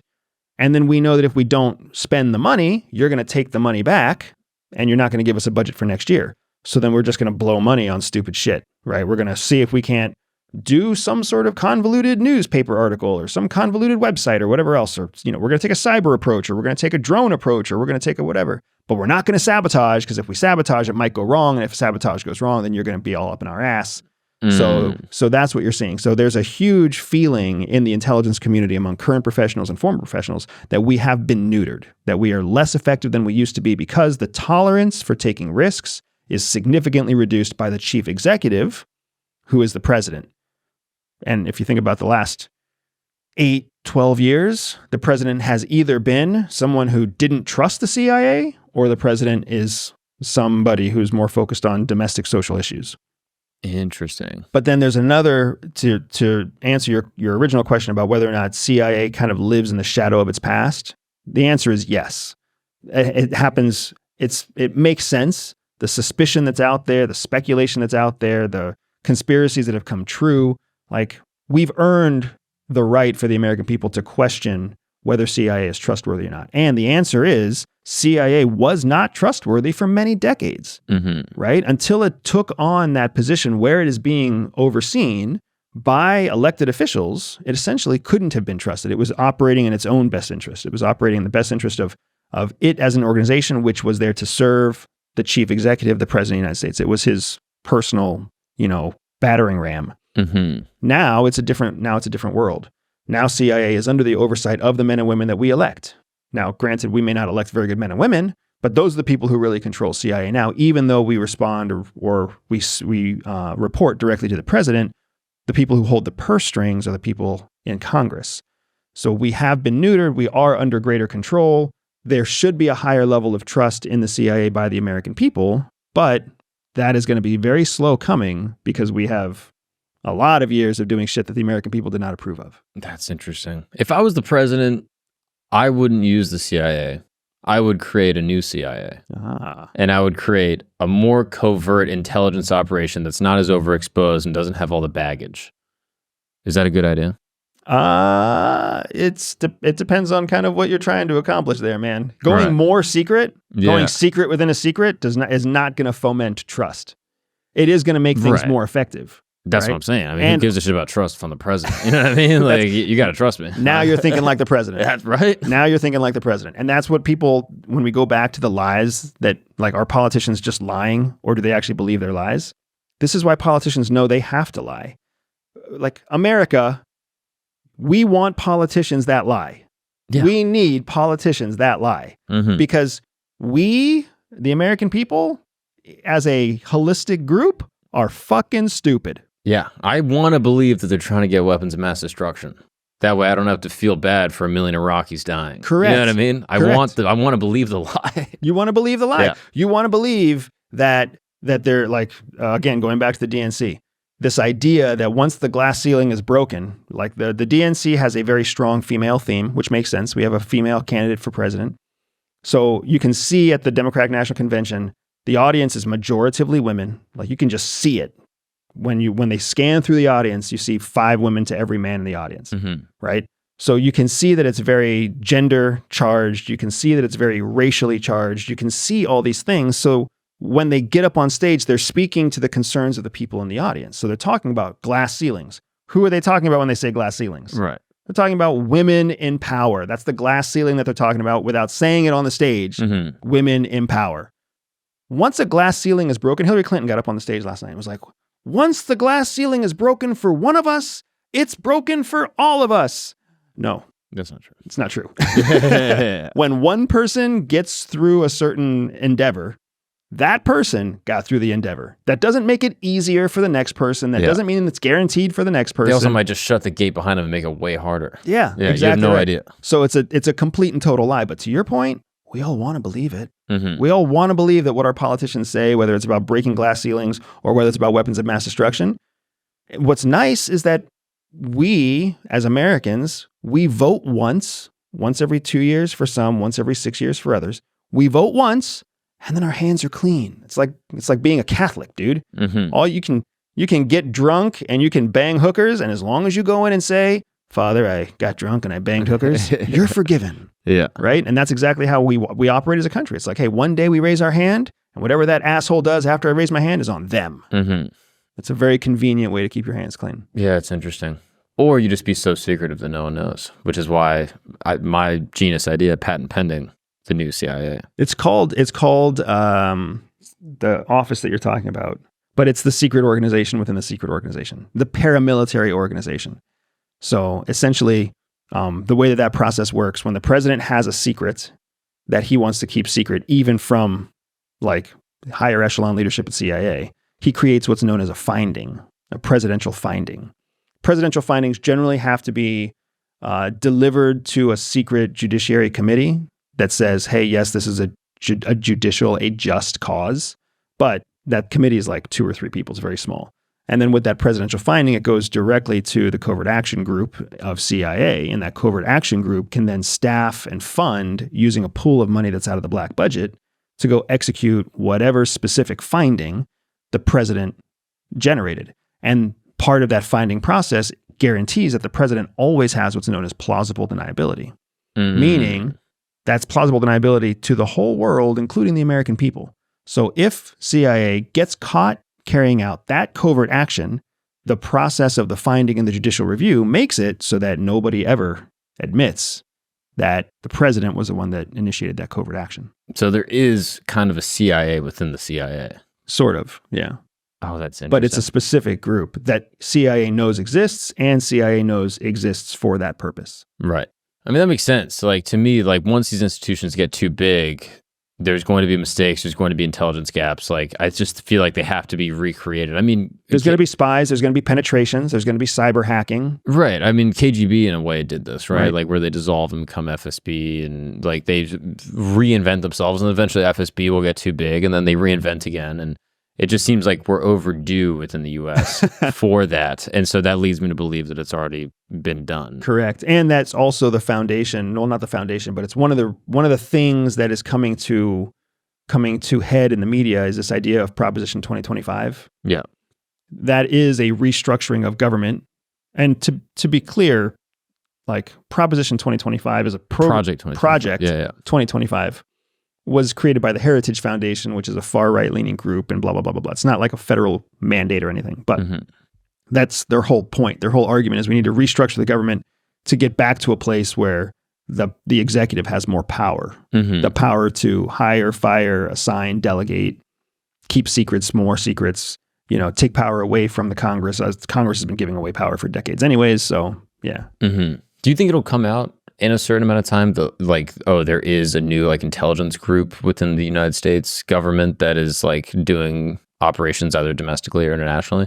Or do you think it'll always sort of operate under like this title of CIA? I mean, the group that I'm referencing, the covert action group within CIA, like they're already documented. There's Wikipedia articles about them. There's open press about them. The fact that they exist is not a secret. The fact that their operations, the details of their operations are the secret. So secret that even higher echelons at CIA aren't really allowed to know about those operations. So that's the way it should be. Frankly speaking, that's the way it should be. That's why I am a fan of secrets, because what Americans need to understand is that if we know what the government is doing, so do our adversaries. If we know a secret, the adversaries know a secret. So unless you want fucking Iran and China and Russia to know what we're doing, we shouldn't get to know what we're doing. You and I should just focus on being a fucking good comedian. And I don't even know what I do, but we just need to be good at what we do and let Let secrets lie because there's a purpose. I mean, I'm with you. Like, don't get me wrong. I'll watch a History Channel documentary and it'll be like the most cutting edge military weapons. And I'm like, all right, not the most. Let's not talk about the most cutting edge. Let's talk about, 10 years ago, cutting edge. You know what I mean? Which I assume is always what it is, that there is a lag. But I just am curious, like, how intentional that is. And if it is still being upheld in the way that I hope that it is, you know what I mean? The way that our security and like intelligence dealings are working, I'm assuming are operating with enough, buffer that anything that my bitch ass knows about, is going to be 3 years late. But I hope. I mean, I don't know. Oh yeah, and even better, we are native English speakers, so if it's 3 years late for us, then it's at least 3 years and 6 months late for everybody else out there who doesn't speak English first. Yeah, exactly. Yeah, I don't know. It's just a very interesting thing to think about, like how the levels of compartmentalization of intelligence work. And I'm just always curious, like how deep it goes. And it goes deep, man. I mean, even when you talk about those levels of compartmentalization, like if you just look at levels of classification, there's confidential information. More sensitive than confidential is secret. More sensitive than secret is top secret. More sensitive than top secret is top secret special compartmented information, SCI. More secret than SCI starts getting into actual separate titles by pillar, by topic. So there's categories for nuclear secrets, categories 1 through 15, I think. So category 1, category 2, category 3, which are all more sensitive than the top secret special compartmented information, but broken into different pillars. And then on the human side, human intelligence, you got channels that are called like privy and I can't even think of some of the other ones, but there's multiple different channels on the human side. The same thing exists in Mazant, the same thing exists in SIGINT. So you've got all these compartments within compartments within compartments because the federal government is so large, right? CIA is, I think, estimated at 10,000 people. Yeah, it's too big. That's huge. The covert, the undercover officers at CIA are estimated to be somewhere between 10 and 20%. Okay. So between 1,000 and 2,000 people are undercover at CIA. That's still a lot of fucking people. Yeah. Imagine if all 2,000 people knew or had access to all other 2,000 people. Yeah. Now you just need one person to get access to all the 2,000 people. So that's why you need to have compartments within compartments within compartments. And that's just one organization. Not even counting DIA, NSA, DOD, the Department of Energy. Department of Energy is the department inside the United States that handles all of our nuclear weapons. People don't realize that. It's not DOD that handles our nukes. It's not CIA that handles our nukes. It's the Department of Energy. The same fucking group that makes sure your electricity runs is also the group that controls our nuclear weapons because nuclear weapons are tied to nuclear energy. Interesting. Yeah, this is a random thing. I'm curious if you ever heard of this. Have you ever heard that part of the movement within Greenpeace against nuclear energy, specifically in Western Europe, was funded with KGB seed money? I did not know that. I'm not surprised. This is something that I heard from a guy. But basically that KGB seed money had funded the anti-nuclear energy action being done in Western Europe because the Russians wanted to control gas and fuel going into Western Europe. That makes total sense, man. I was like, whoa, it makes total sense. Yeah, because... And they co-opted an existing movement. They didn't invent the anti-nuclear energy movement. But they just saw it and they were like, oh, this could be useful. Yeah. Put some salt on that. I mean, it's still happening now. The KGB doesn't exist anymore. Now it's the SVR. But if you think about what happened when the Nord Stream pipeline exploded, thank you, Ukraine. Thank you, Ukraine, for making it look like Russia so that you could get a bunch of support. And now you're fucked because how bad is that? How bad is it that it just looks so bad that Ukraine was caught red-handed blowing up the Nord Stream pipeline? Yeah, why would Ukraine do that, dude? Right? It's just, And Putin tried to blame us. Well, that's what's the audacity. Well, the thing that sucks is Putin is a liar that we keep letting tell the truth. That's what's fucked up. So he's like, I did not blow up the pipeline. And then we find out, oh shit, he didn't blow up the pipeline. Like, that was true. Yeah. Right? He started the whole invasion into Ukraine by being like, we are fighting Nazis. That was a lie.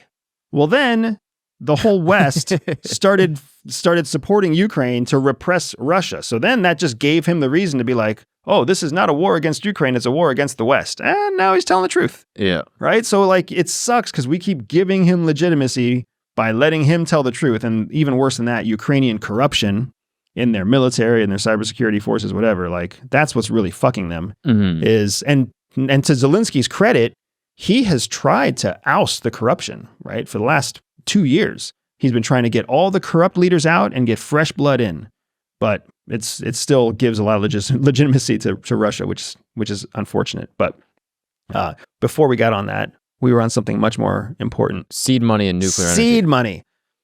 The Nord Stream pipeline, the big thing that created news after that was that Europe was going to it's going to leave its nuclear reactors on when it was trying to get off of nuclear reactors and it was trying to get onto fossil fuel or onto renewables. But they had such an energy crisis in the winter of 2022, they had to turn on their nuclear reactors or they had to keep that program going longer, which caused all sorts of issues in Germany and France and across, Europe. So what Russia knows is that there's a constant energy culture in Europe. They wanted off of fossil fuels onto nuclear energy, off of nuclear energy onto renewable energy. Like that is a underpinning culturally of what's going on in Europe, so that Russia can constantly seed information into that space to keep that democracy on its heels, because there's always going to be internal conflict, internal fighting over do we migrate off of old technology onto new technology that's unreliable or unproven, or do we have both technologies running in tandem? Right? And of course, Europe has its own concerns with nuclear power for just reasons, because there aren't many nuclear weapons capable European countries. Oh, that's interesting.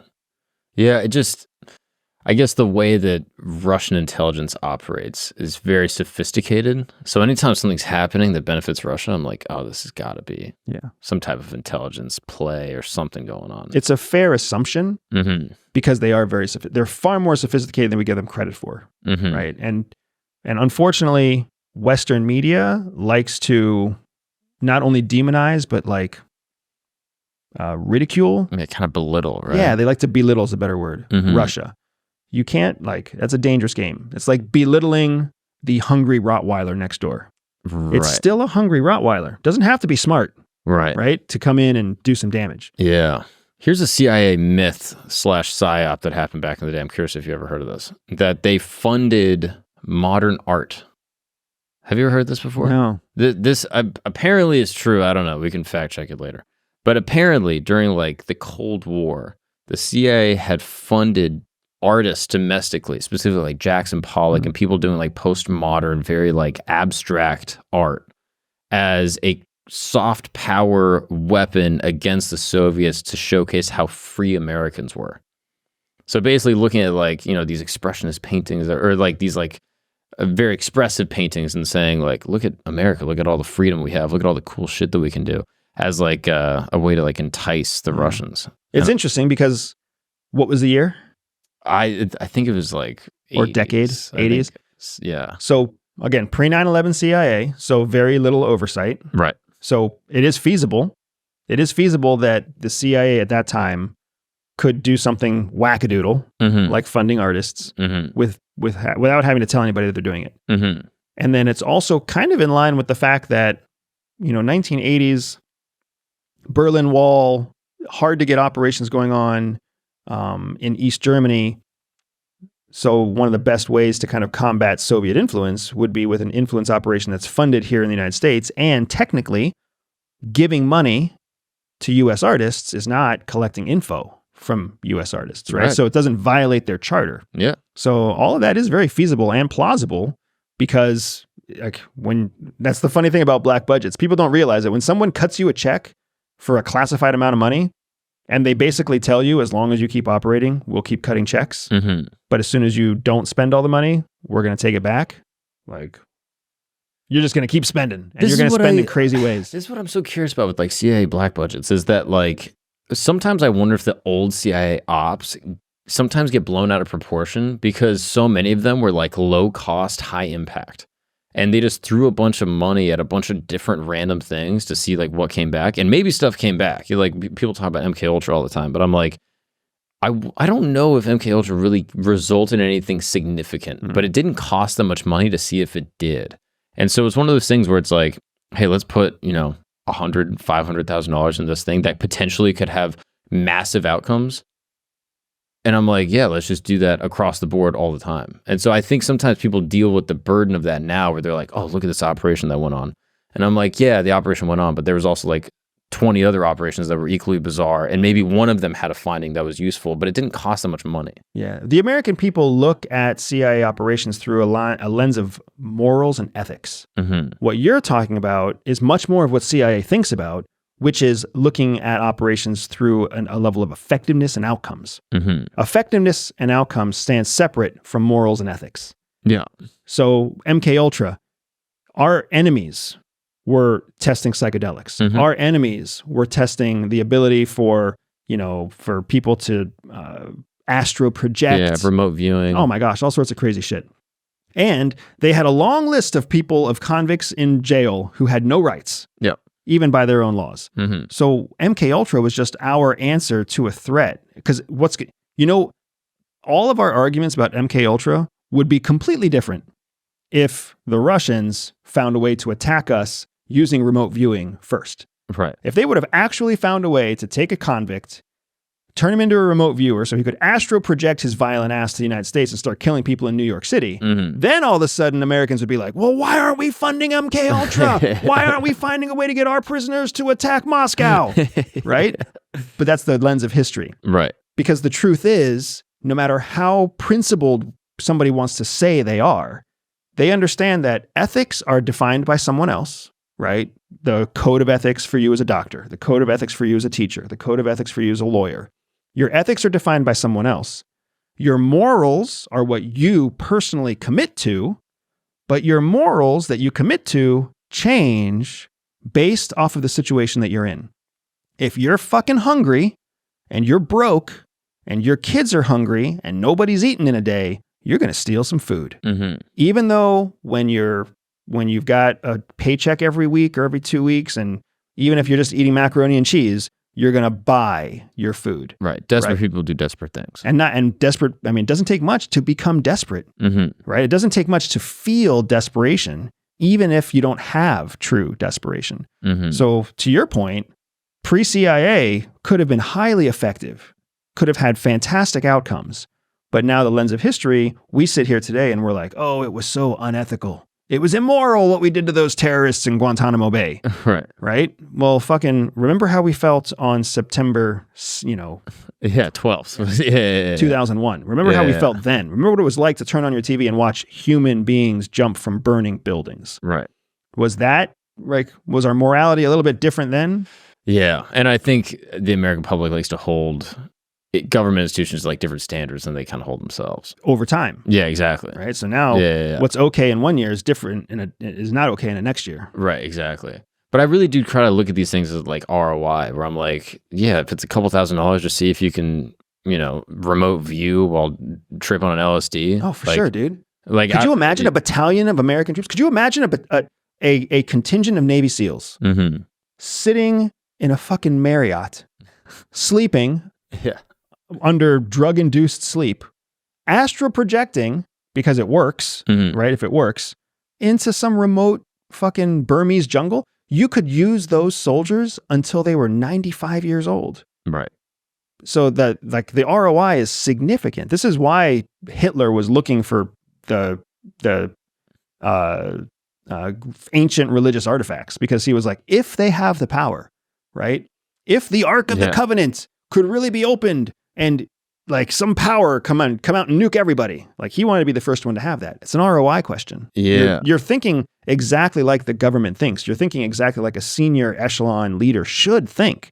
Just like a CEO should think. Right. Yeah. Just like throw some shit at the wall, see if it works. Especially if it's low cost but high yield or high outcome, who wouldn't do it? Yeah. I low-key wonder though about that remote viewing shit. I'm like, I wonder if there's something to it. Yeah. So Project Stargate, even in my own experience, like I haven't seen that it's been fully turned off. I've seen that names change, but names change all the time, right? Like Trump started the war against the trade war against China.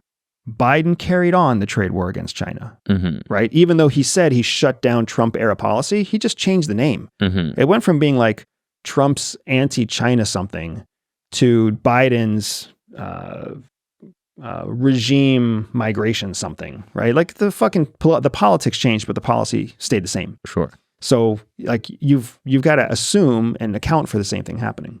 Mm-hmm. Yeah, I mean, that's how I look at it. And I've talked to some people that do remote viewing, and they're like, no, it's real. And I'm like, what? And like, these are people that like I generally like trust. They don't seem crazy or delusional. And they're like, yeah, I did it. I'm like, okay. I did this investigative series with the History Channel. It's a show called Beyond Skinwalker Ranch. And we worked with remote viewers. And I will tell you full on, like straight up, the results that the remote viewers came up with were shocking. Just totally shocking.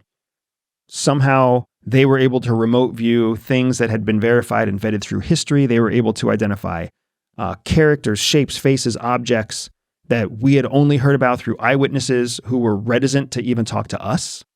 So I have personally seen how remote viewing can yield results that are consistent with what we're hearing from eyewitnesses who did not talk to other people, and especially did not talk to the remote viewers. And the remote viewers were like all over the world. We worked with one of the largest remote viewing teams in history to ever actually be assembled to try to carry out this investigative effort for Beyond Skinwalker Ranch. So I can tell you for sure that the outcomes of what they produce are shocking, like shockingly on target. What I can't speak to is how they get to those results. Is there some sort of corruption in the system? Is there some kind of flaw?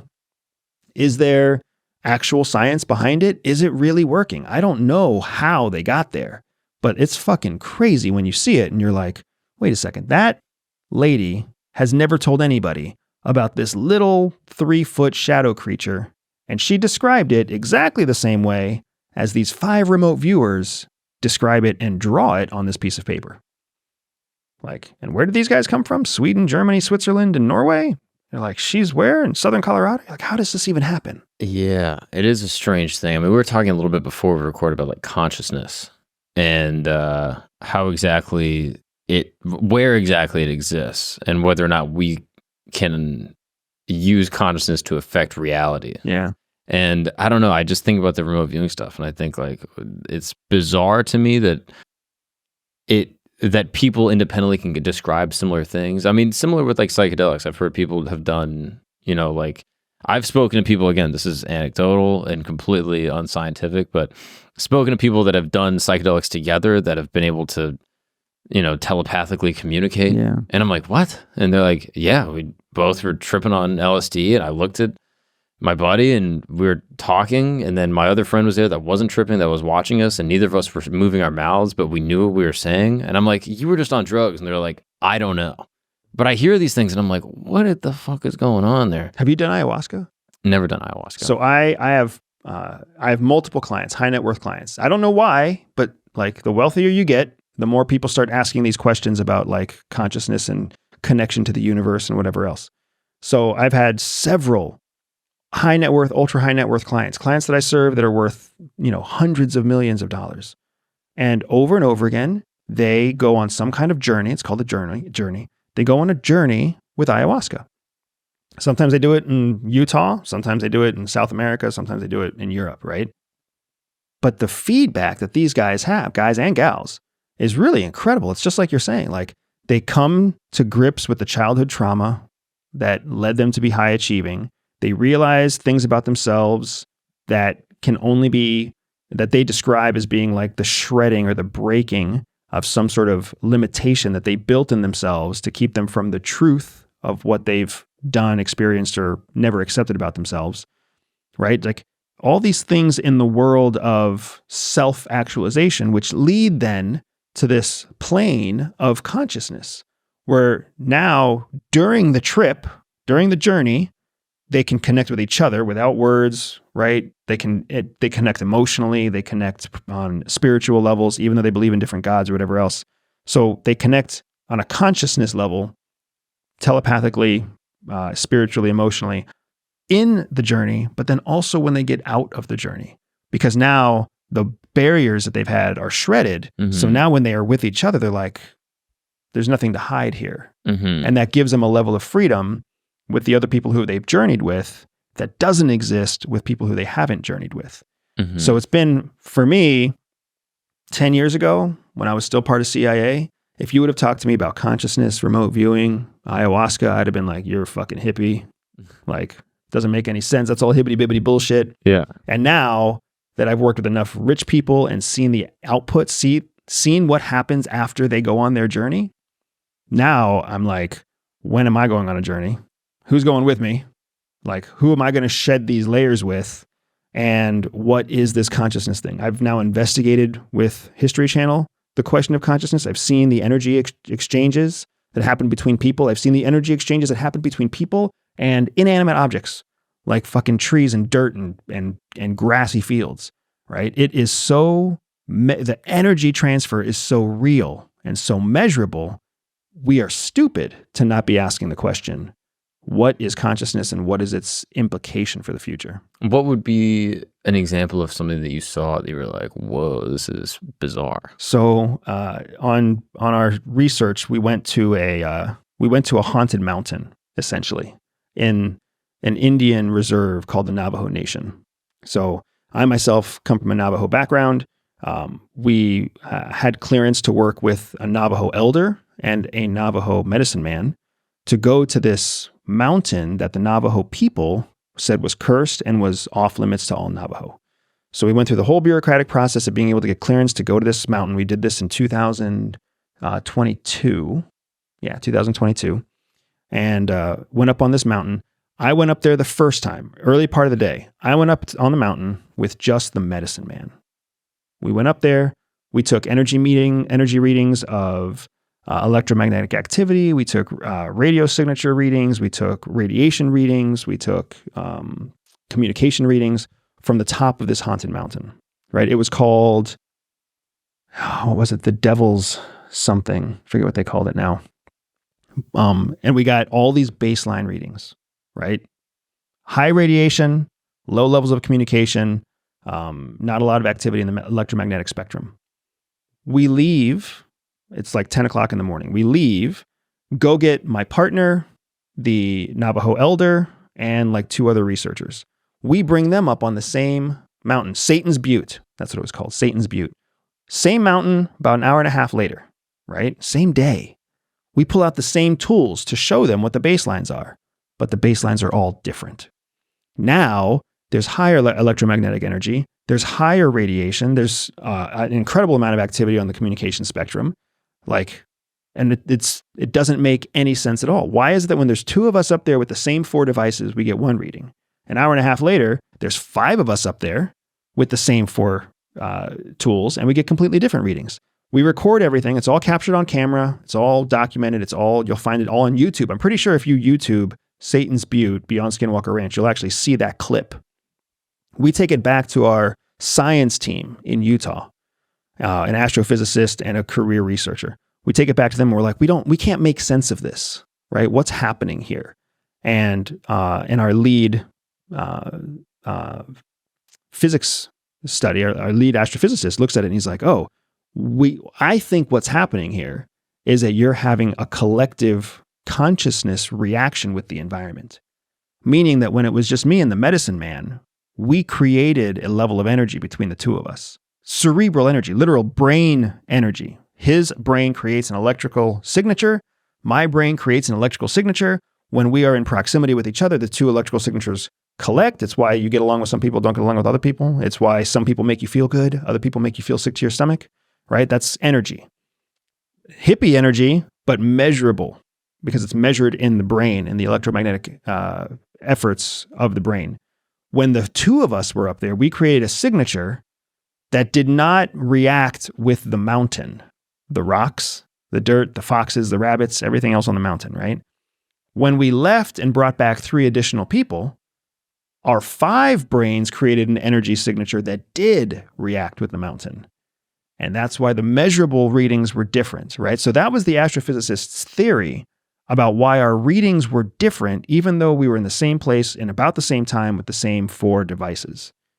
That's an example for me that completely turned the dial on this question of consciousness. If not for collective consciousness, meaning the shared experience of 5 electromagnetically powered brains all interacting with each other and interacting with the environment. If not for that, what could explain multiple energy readings changing in the same area? Yeah, I mean, that is awesome. Is that a thing? Like, is this like verifiable in terms of like other research? Can someone look this up? Absolutely. So not only did we found that ourselves in Satan's Butte, in an area that was considered to be cursed by the Navajo people, right? But we have seen similar events happen in other areas that are also deemed to be areas of strange phenomenon, UFO sightings, haunted sites, whatever. It's starting to look like what's happening is we overlay a label onto these environments that are sensitive to collective consciousness. We layer them, or we label them haunted, or we label them hotspots, or we label them UFO, or we label them whatever we have to label them to explain the fact that the environments change when people are present. Scientifically, that's the theory that we are starting to devise. It's not that ghosts are real. It's not that aliens are real. They may be, but what we do know is measurably demonstrable, at least through our investigation with Beyond Skinwalker Ranch, is that we're starting to see that when people are present in these locations, the locations change. It's very similar to what you and I were talking about when you talked about the dual slot experiment, right? How is it that a light source, how is it that light photons streaming through a box with a slit in it, how is it that those photons respond differently when they're being looked at than when they're not being looked at? That observer effect. Well, if you think about it, once you observe something, you're putting power into the thing that you're observing. That power is energy. If it's your eyes or your mental state, you're putting your focus on it, you're actually literally flooding it with your own cognitive electrical impulses from your brain. If you're putting a camera on it, if you're putting an audio device on it, now you're actually directing a sensor at it. Those sensors also come from legitimate power sources. So it's only when you don't put any observers on it that it responds differently. Why is that? It's because of energy, right? Just like, I mean, dude, you and I there's countless examples that people can pull off the top of their head, just like you and I were talking. How is it that you know what your dog is feeling when your dog can't speak to you? How does your dog know what you're feeling when you can't speak to it? How can you tell when you're being looked at? Isn't that weird? It is, right? How is it that we have these moments where we say something that somebody else is thinking and then they are like, I was just thinking the same thing. How do these moments happen? Is it really just that coincidences happen at that frequency? Or is it that there is some kind of shared consciousness, something that happens on a level that's so animalistic because it's so natural that we haven't even discovered it yet, right? Just like people don't understand how the human eye develops. They still call the eye a miracle.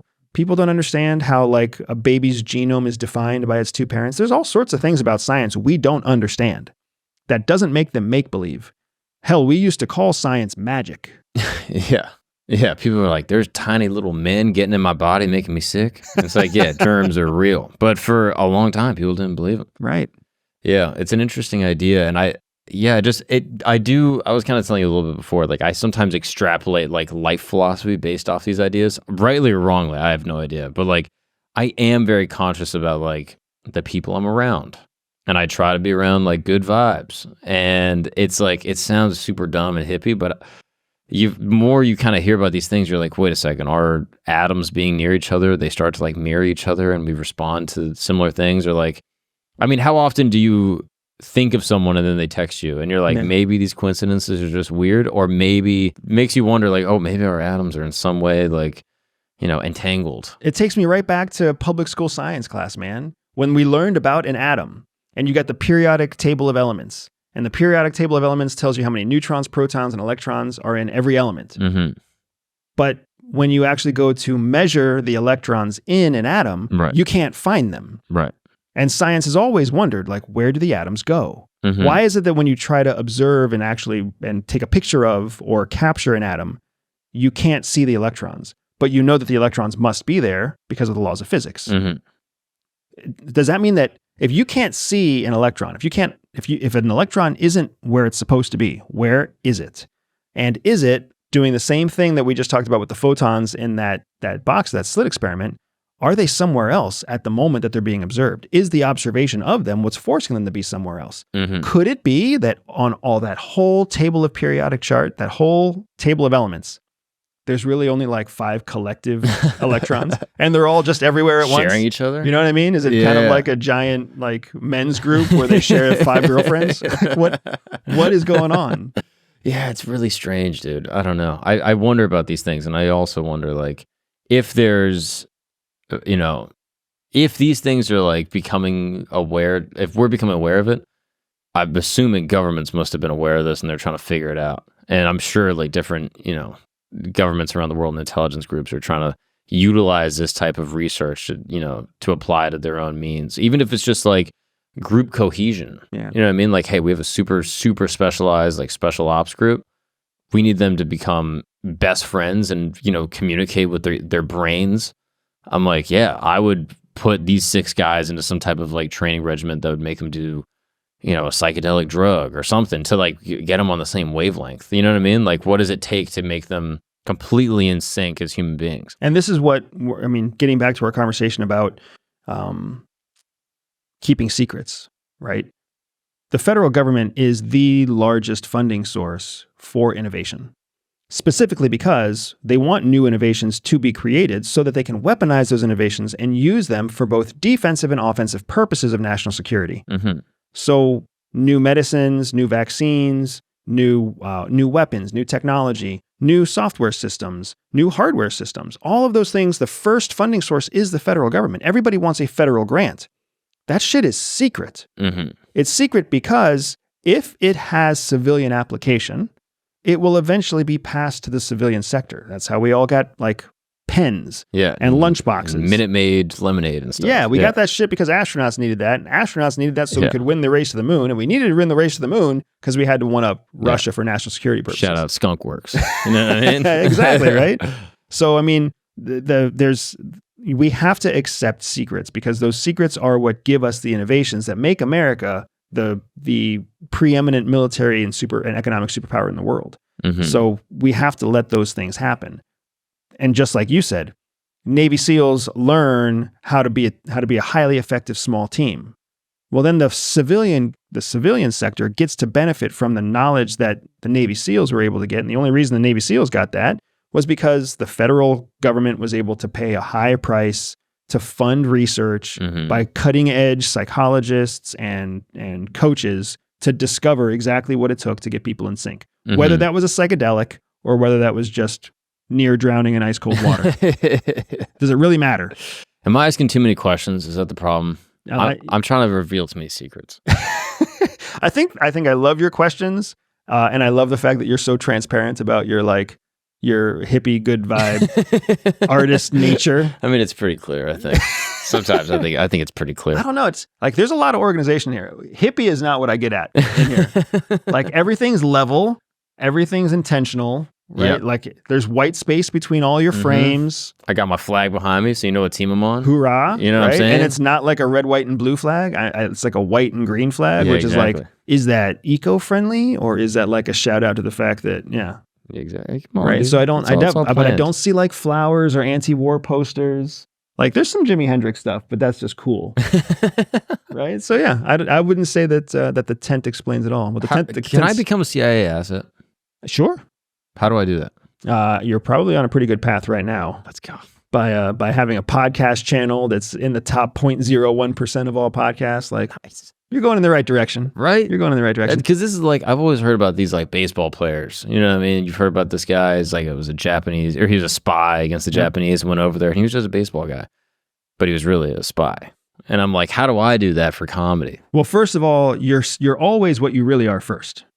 True. You're a spy second. Right. So, I mean, you very well could be the first person to do it for comedy. Right. Keep on the path. And when you get the invite, don't admit it to anybody. And that's how you'll get there. Right. But essentially, the thing to understand is that, professional athletes, entertainers, they're fantastic assets for intelligence collection for 2 reasons. One, you don't have to have a formal relationship with the federal government at all. Right? Like for me, when I went to CIA and was trained to be a core collector, when that process happens, there's a formal contract with the federal government, then it has to be obfuscated. It has to be buried after it's formalized. That's the problem with a formal relationship. When you're an asset, you don't have a formal relationship. When you're an asset, it's really just, I have information that can support national security. National security then decides whether or not they're going to pay you for that information, support you for that information, and, whatever, represent you or do something else. Do something beneficial to you. So 100%, and that asset is what a spy is, right? So when you're a spy, you're an asset. When you're not a spy, when you're an operator, you're what's considered an officer, different than a spy, different than an asset, right? And there's a lot of on the books documentation when that happens. Exactly. When you're an officer. Exactly. But when you're a spy, that all can happen off the books. So just, one of the funny things to me, when I first learned how to handle an asset in the field, I always just assumed, like the movies make it look like, hey, you give me some sexy piece of information, I slide you an envelope full of money. Yeah. And like we fist bump and we're good. It is not like that at all. Like, there is a agreement. There is a receipt. Oh, really? There is a fixed amount of money that you have to meet certain criteria before you get. And the amount of money, it barely fits like in a straw, let alone in an envelope, right? So it's the reality of how that stuff works is much less sexy than you think. But that's interesting. I'll tell you what, man, you become a comedian that you become like a Dennis Rodman. Yeah. Where you get invited to North Korea to like do a private show for Kim Jong-un. That's what I'm saying. Someone's going to knock on your door and be like, so, Mr. Gagnon, we understand. Yeah. Now we're talking. Yeah. Let's do it. There you go. I'm curious, does the CIA like having spousal relationships? I know your wife was former CIA. Is that a thing that they do on purpose, or is that just coincidence? We have a joke at CIA that CIA is the first group to support you through a divorce and the last group to encourage you to get married. Because marriage is very complicated for CIA. Marriage means that you're putting somebody else in your life. Your secrets become their secrets. Your vulnerability becomes their vulnerability. It also means that you're creating vulnerability in your life because now people could target you or your spouse. And then, of course, there's the expectation of children, et cetera, et cetera. So CIA does not like it when you get married.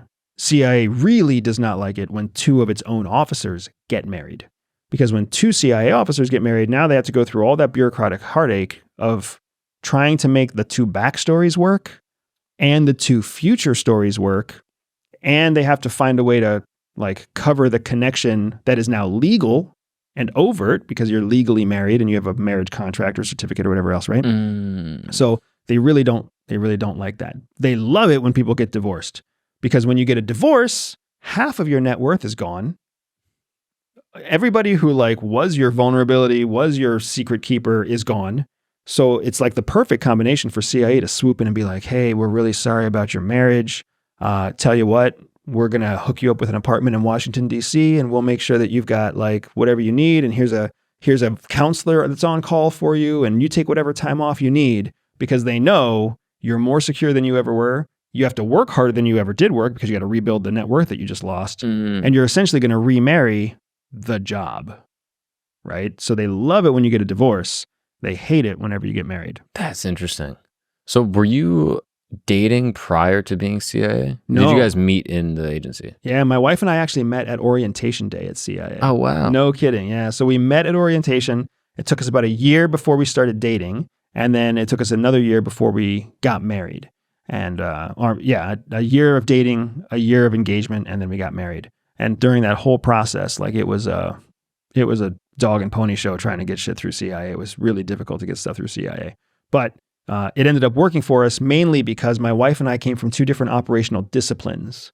I was a field operations discipline. She was a high-value target discipline, so targeting. Her targeting complemented my field collection. My field collection complemented her targeting. So that's how CIA ultimately ended up not only letting us get married, but putting us operationally together as what's known as an operating tandem couple or a tandem operating couple. That's interesting. Had you been a vulnerability for the CIA, do you think they would have released you both because of your relationship? That was something they were considering. So they consider forcing you guys to resign. They also, they consider what's called administrative, reassignment, administrative reassignment, which is when they put you in a different role that is not like sensitive to them. So, you know, you're in operations and you're in human operations, you're in technical operations, you get married, you both get administratively reassigned to logistics. And now you're like opening cardboard boxes for, you know, new batteries that come in, that kind of stuff, right? Interesting. So they were considering whether or not to ask us to resign or administrative reassignment, or exploring the option of whether or not we'd have operational utility as a married couple, which for us, we got lucky that that was the way they went. That's interesting. How many married couples are there with operational utility? Is it like hundreds, or is it like, oh, there's like 5? Oh yeah, there's not hundreds. There are many. I would say that at any given time, if you consider the fact that 10 to 20% of all of CIA is covert, so 2,000-ish covert officers, I would say that there's probably a solid 5% that are married, but that doesn't mean that they have operational utility. There's a lot of people who are married that are allowed to continue in the courses of their careers, but ultimately end up getting divorced, and that's why CIA lets them continue in the operational careers that they're in, because as you climb up the ladder, marriage becomes less and less convenient. I mean, as an example, if you're both equal, if you're both case officers and you're both of equal rank, and you meet in year 3, CIA knows that by year 9, you're going to have enough experience that you have to go to 2 separate countries on 2 separate operational tasks for a long period of time in order for you to qualify for your next promotion. So they're like, oh, you know what? We'll just let them keep having their assignments together, and they'll make a hard decision for themselves in about 9 years. Later on. Yeah. Wow. And by then you got 1 kid, 2 kids, you got public school, you've got whatever else. They're anticipating that either one spouse will resign and then become a following spouse, or they will have a divorce, which CIA loves because now you've got 2 hyper dedicated resources. Wow. Okay. Bustamante. If that's your real name. By the way, I have a random question. Did you get your tooth fixed? Yeah, man. I'm super excited, huh? When was that? Like 4 days ago, 5 days ago. Oh, wow. I told my dentist, man, I'm going on Camp Gagnon. Like, you fucking liar. Fucking 2 years, I've had a gap in my face. I'm going on Camp Gagnon. I need this shit fixed. Also, let the record show, I'm sorry for saying fixed. I shouldn't have said fixed. It was never. There was nothing wrong with it in the first place. You're such a kind dude. There was nothing wrong with it. This is what's beautiful about your soul, man. It's true. You just had regular teeth, and there was a little gap in there, and you happen to get another tooth thrown in. I was born missing a tooth. Funny story. I was born missing a tooth. I had a bridge that the military gave me, so I had a fake tooth for 20 years.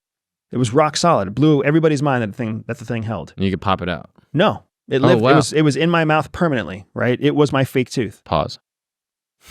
Have you ever heard that before? Someone say pause? Oh, no. I knew you weren't black. This is the thing. Capital B. If someone says something gay, then you go, oh, pause. Oh, was that a gay thing that I said? Well, you said it's been in my mouth gay for 20 years. Gay is lowercase g. I think that's inappropriate. You said it was in your mouth for 20 years. Hippie. You're a closet conservative, Mark Gagnon. It's all out now. It was in your mouth for 20 years. I mean, you're going to expect me not to say pause? That's so funny. You've never heard that before. I love that. Okay, sorry. I'm old, dude. I'm an old father. I'm in a bad place. But now you know. Now I know. Thank you very much. If your kid ever says something gay, you'd be like, I'm going to go to my wife and be like, I learned gay stuff on the Camp Gagnon podcast. Whoa, pause. Dude, that is pause to the nth degree. You got to chill with that. Okay, wait, so you had a tooth in your mouth for 20 years? Yeah, I had a fake tooth in my mouth for 20 years that the military put there because I was born without the tooth, and they were like, hey, no one's going to take you seriously if you have a giant gap in your face. This is 2000, 2001, 2002, somewhere in there, right? The fucking thing finally cracks and breaks 4 days before I go on Lex Friedman. What were you eating? I don't even remember. I don't think I was eating anything. I think over time, I think it had worn out. So then, like one meal or whatever, the thing just popped. And I was like, what is this thing floating in my mouth? I was like, oh shit, it's my bridge. So I go to the dentist. I'm like, hey, take this thing out, put a new one in. I've got a podcast in Austin with this guy who's a big deal. Easy enough. And the dentist was like, oh, you know what? You're a prime candidate to have this new procedure that's going to make space so we can put a fake tooth permanently in your mouth so you don't have to worry about a bridge ever again. So I'm like, okay, if that's going to work, then let's do the thing. So what was supposed to be like a 4-month procedure to let me get an insert turned into like a 2-year procedure that never worked. Wow. So for everybody out there who knows what it's like to have your dentist lie to you for 2 years, like we're all susceptible to it, man. We're all susceptible to it. Wow. So then after like I go to a new dentist. I just moved to a new city in Colorado, found myself a dentist, and I told the dentist the story, and they're like, dude, you got sold. And I was like, I feel like it. My pocketbook feels like it. I feel like it. Like I got lied to. So that new dentist was like, yeah, dude, let's just put a bridge on there because you're never going to be able to actually get an insert just because of the way the biology of your mouth is kind of built. So this is a bridge. So it's a bridge. Oh, wow. So now I have a smile again. Yeah, it looks great. I've got a tooth again. I don't look like a hillbilly. But I will say that it was kind of a blessing in disguise for me because I had this incredible streak of like online virality. That's what I'm saying. With a missing tooth, looking like a fucking homeless person. I think it added to the allure. A big hair, yeah. One tooth down. Who the fuck is this guy? That's what I'm saythen. Like now I feel like I'm getting gypped. Yeah, now it's like my Samson. Yeah, exactly. Right? Watch dude. if I become totally obsolete because I have a tooth, then that's how you know beauty lies. Yeah, exactly. Damn, I feel like I'm getting shortchanged. Okay, last question. Is there just like a general myth about the CIA that you wish you could dispel? Like if you could just like covertly drop this information in everyone's heads while they slept tonight and was just like, hey, this is a myth. It's not true. Is there anything that you would want people to know? Absolutely. The big myth about CIA is that everybody who works at CIA is some kind of superhero. Like there's some kind of gifted student, super intelligent, they speak 15 languages, everything comes easy for them. Like this idea that there's something special about a CIA officer before they're picked up by CIA. That is completely false. CIA officers are just everyday people. They're just normal people that get an opportunity to serve at CIA and are then given skills and training that makes them amazing, right? I've built a company because of that simple truth, right? My company, Everyday Spy, it exclusively exists so that I can give people a taste of what CIA gave me.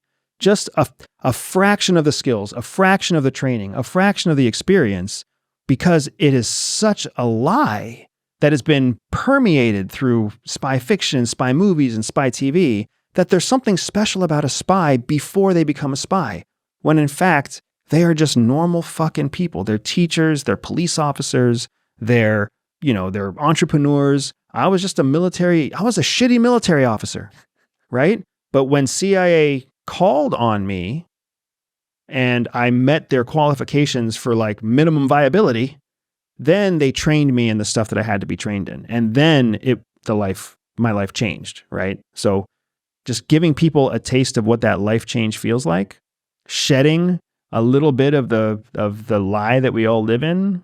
Like, I mean, that's what we were doing today, was just shedding lies, dude, shedding myths and falsehoods and everything else. But just like General Petraeus taught us, there's power in the myth. Let the myth sit. Don't tell the truth about the myth, and the myth will grow out of control. Petraeus did it. Trump does it. CIA does it. So I'm trying to be the person that breaks that myth a little bit, because the truth is, like, you're much closer to CIA than you think, and the people who serve at CIA are much closer to you than you're willing to believe. And maybe I am CIA. Maybe you already are. Andrew Bustamante. Thank you, brother.